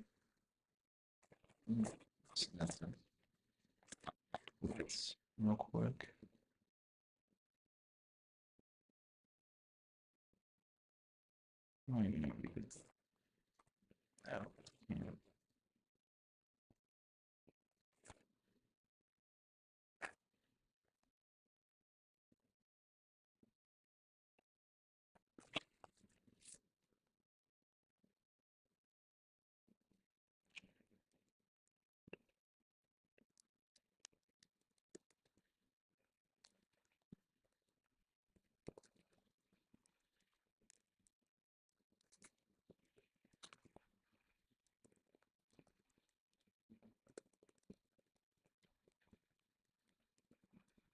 Jerry Jones looks like he's asleep.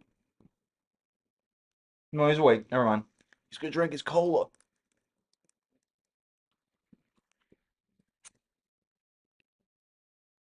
First and 10.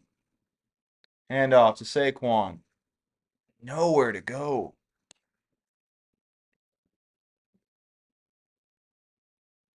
Not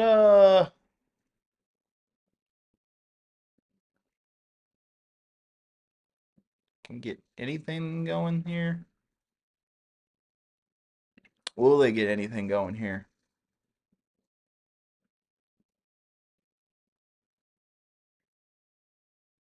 Second and 10. The good thing is they can chew up as much clock as they want, although the Cowboys have 3 timeouts. Second and 10. Hurts. Dropping back. Still no targets to A.J. Brown, by the way, and he's going to run it, and he'll get about, 3 yards, maybe. I wonder who is guarding A.J. Brown, because they must be doing a heck of a job if Hurts isn't even considering throwing A.J. Brown. 3rd and 7.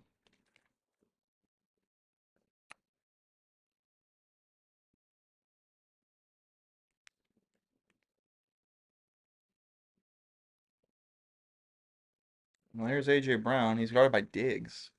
Diggs is okay. He's looking for him, I think.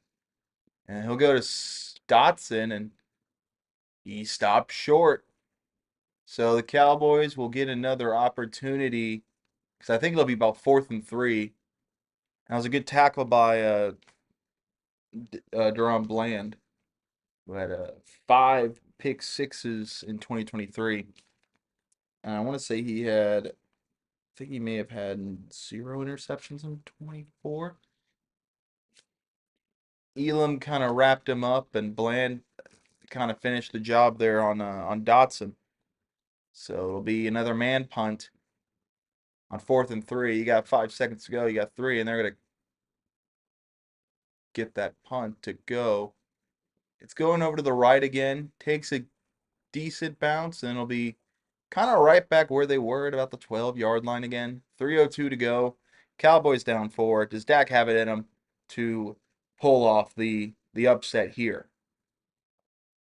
Can the Eagles defense hold on? Can Dak be the hero? Have all 3 timeouts.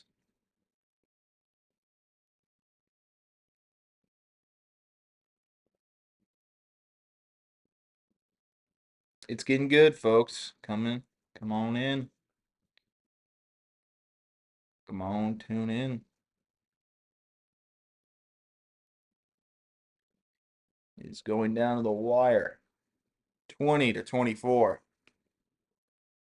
Started off as pretty high scoring, and then lightning delay, and it all stopped.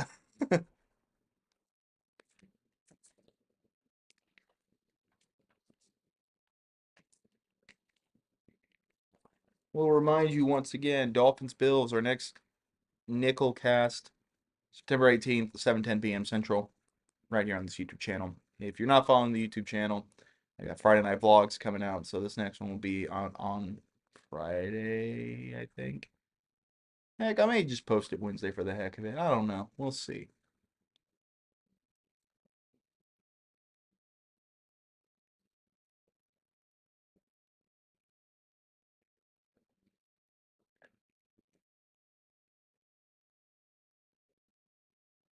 What just happened?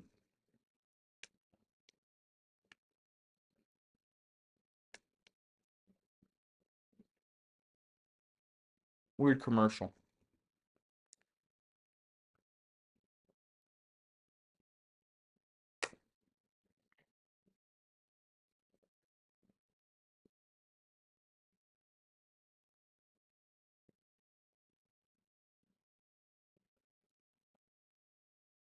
Incredibly close to the end of this game.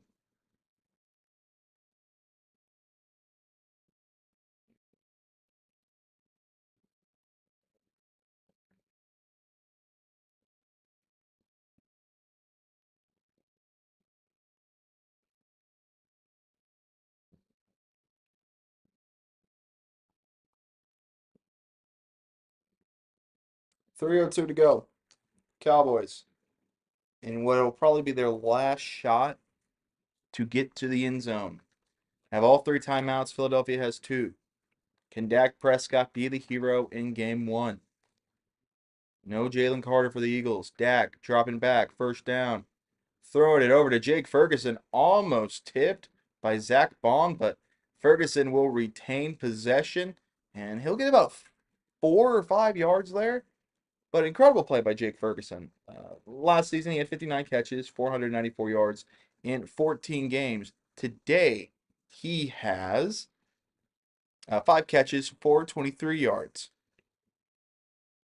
I look like Dak wasn't ready for that one, and almost intercepted by Kenyon Mitchell as Dak was under tremendous pressure there, and he tried to throw it to CeeDee Lamb, and it was almost caught. Yeah, it looked like he was not ready for the snap. He was not ready for the snap at all there. And he came under heavy fire, and Quinyon Mitchell just it goes out of his hands. 3rd and 5 now for the Cowboys. At the 23-yard line, they need to get to the 28. Dak dropping back. He's going to fire it over to the 40-yard line, and it goes to George Pickens. We haven't called his name in a while. He did have the unnecessary penalty a little bit ago, but Pickens catches it. He goes out of bounds at around the 40, and that'll be a first down for the Cowboys.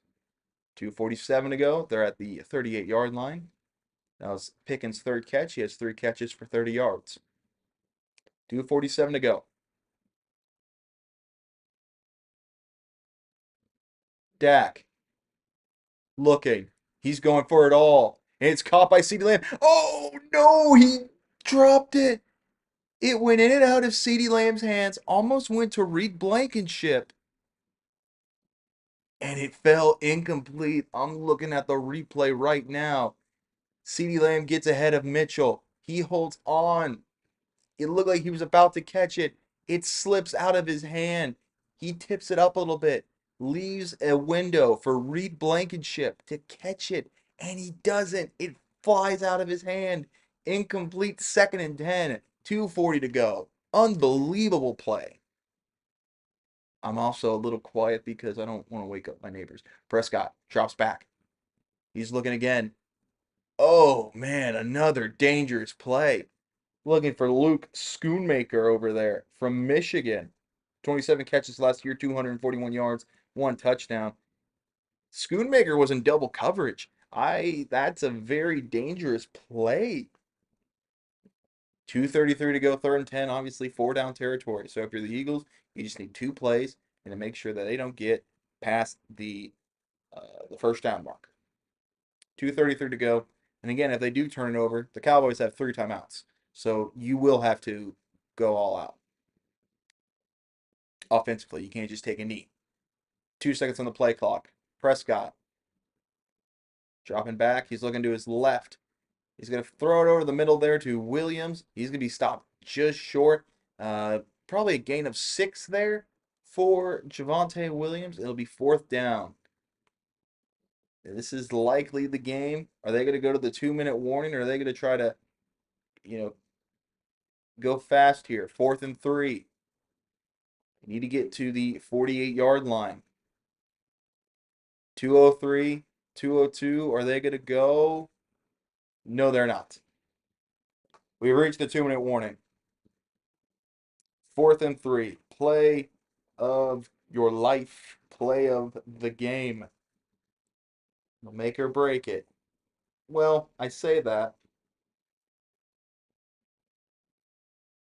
May not break it. Because Cowboys still have all 3 of their timeouts. They'll obviously probably run it with Saquon all 3 times to force Dallas to use all their timeouts.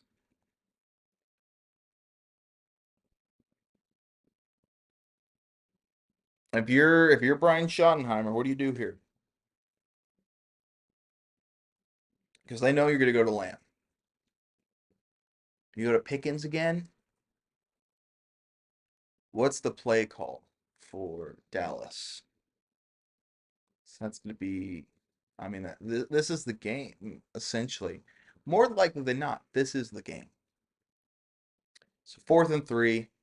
Do you trust CeeDee Lamb? I know he's dropped a bunch of balls. Nick Sirianni looks dead tired. And they're pulling up the graphic. The Cowboys are the worst 4th down offense last year, conversion-wise. 4th and 3. Dak looking. He's going. He's looking for Lamb. No.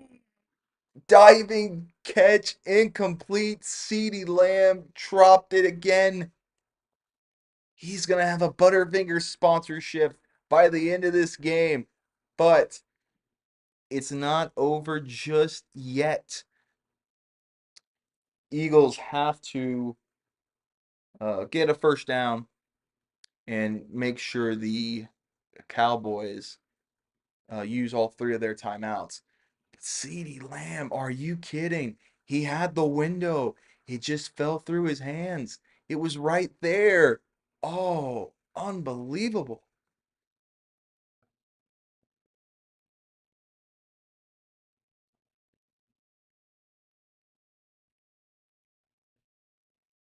So 1st and 10 at the 45-yard line for the Cowboys. It's going to be a handoff to Saquon. He's going to get stopped by Williams there, number 54. And that's another timeout. That's the first timeout used by the Cowboys. That's 54. That was Williams, Sam Williams.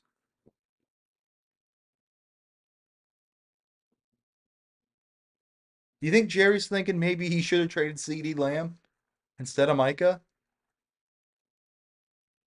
How many drops is that for CD?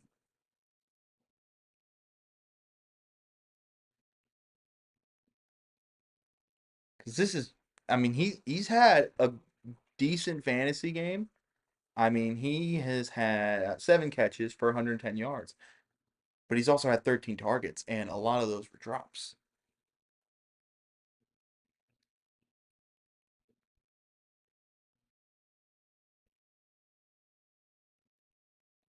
Second down, Cowboys have 2 timeouts. Hurts dropping back.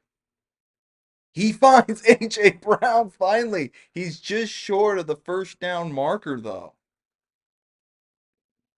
Finally, Micah Parsons, or not Micah Parsons, sorry, A.J. Brown finally makes a catch. And he's finally thrown to 8 yards.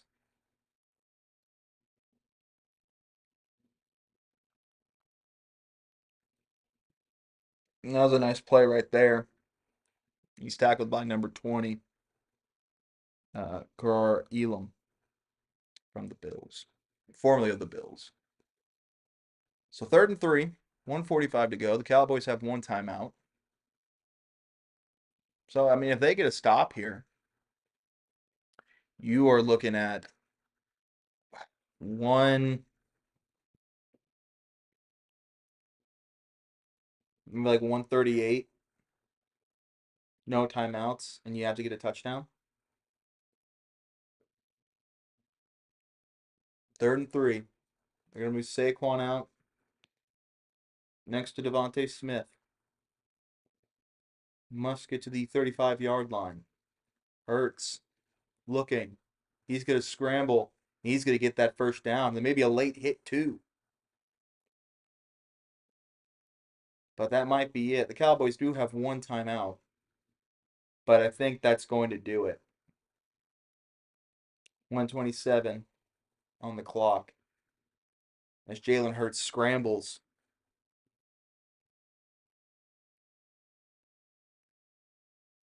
for. I mean, that will probably do it for the Eagles. Cowboy fans, you covered. Congratulations. But, I mean, man.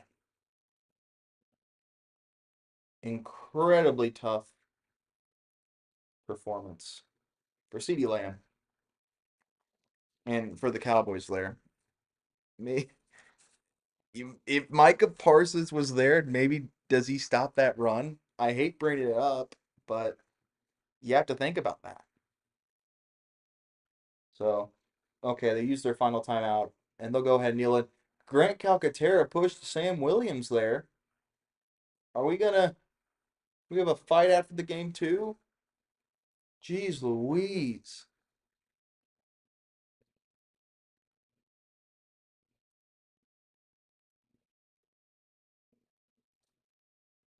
That'll end the game. It'll be around the clock again.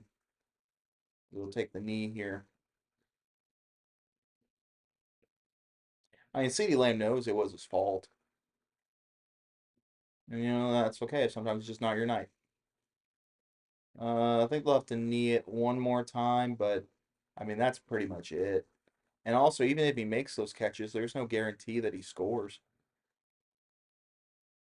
So, they got one more kneel down, and that'll do it. We'll call it final. 24-20.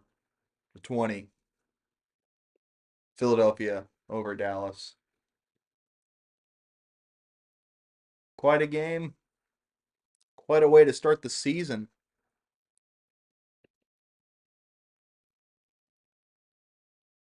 Dak went 21 of 34, 188 yards. No touchdowns, no interceptions. Jalen Hurts, 19 of 23, 152 yards. Also had 14 carries and 62 yards on the ground. Saquon, 18-60 tonight and a touchdown. A.J. Brown, just one catch for 8 yards. Jalen Dotson, 3 catches, 59 yards. CeeDee Lamb, 7 catches, 110 yards. 13 targets, 2 crucial drops. If you're a Dallas Cowboy fan, I feel like that's as brutal as it comes. Like that stinks if you're a Dallas Cowboy fan. Because they gave you hope and it's over. Thank you for watching the first ever Nikkelcast live stream. We will see you September 18th for Dolphins and Bills. Till next time, everybody. Cheers.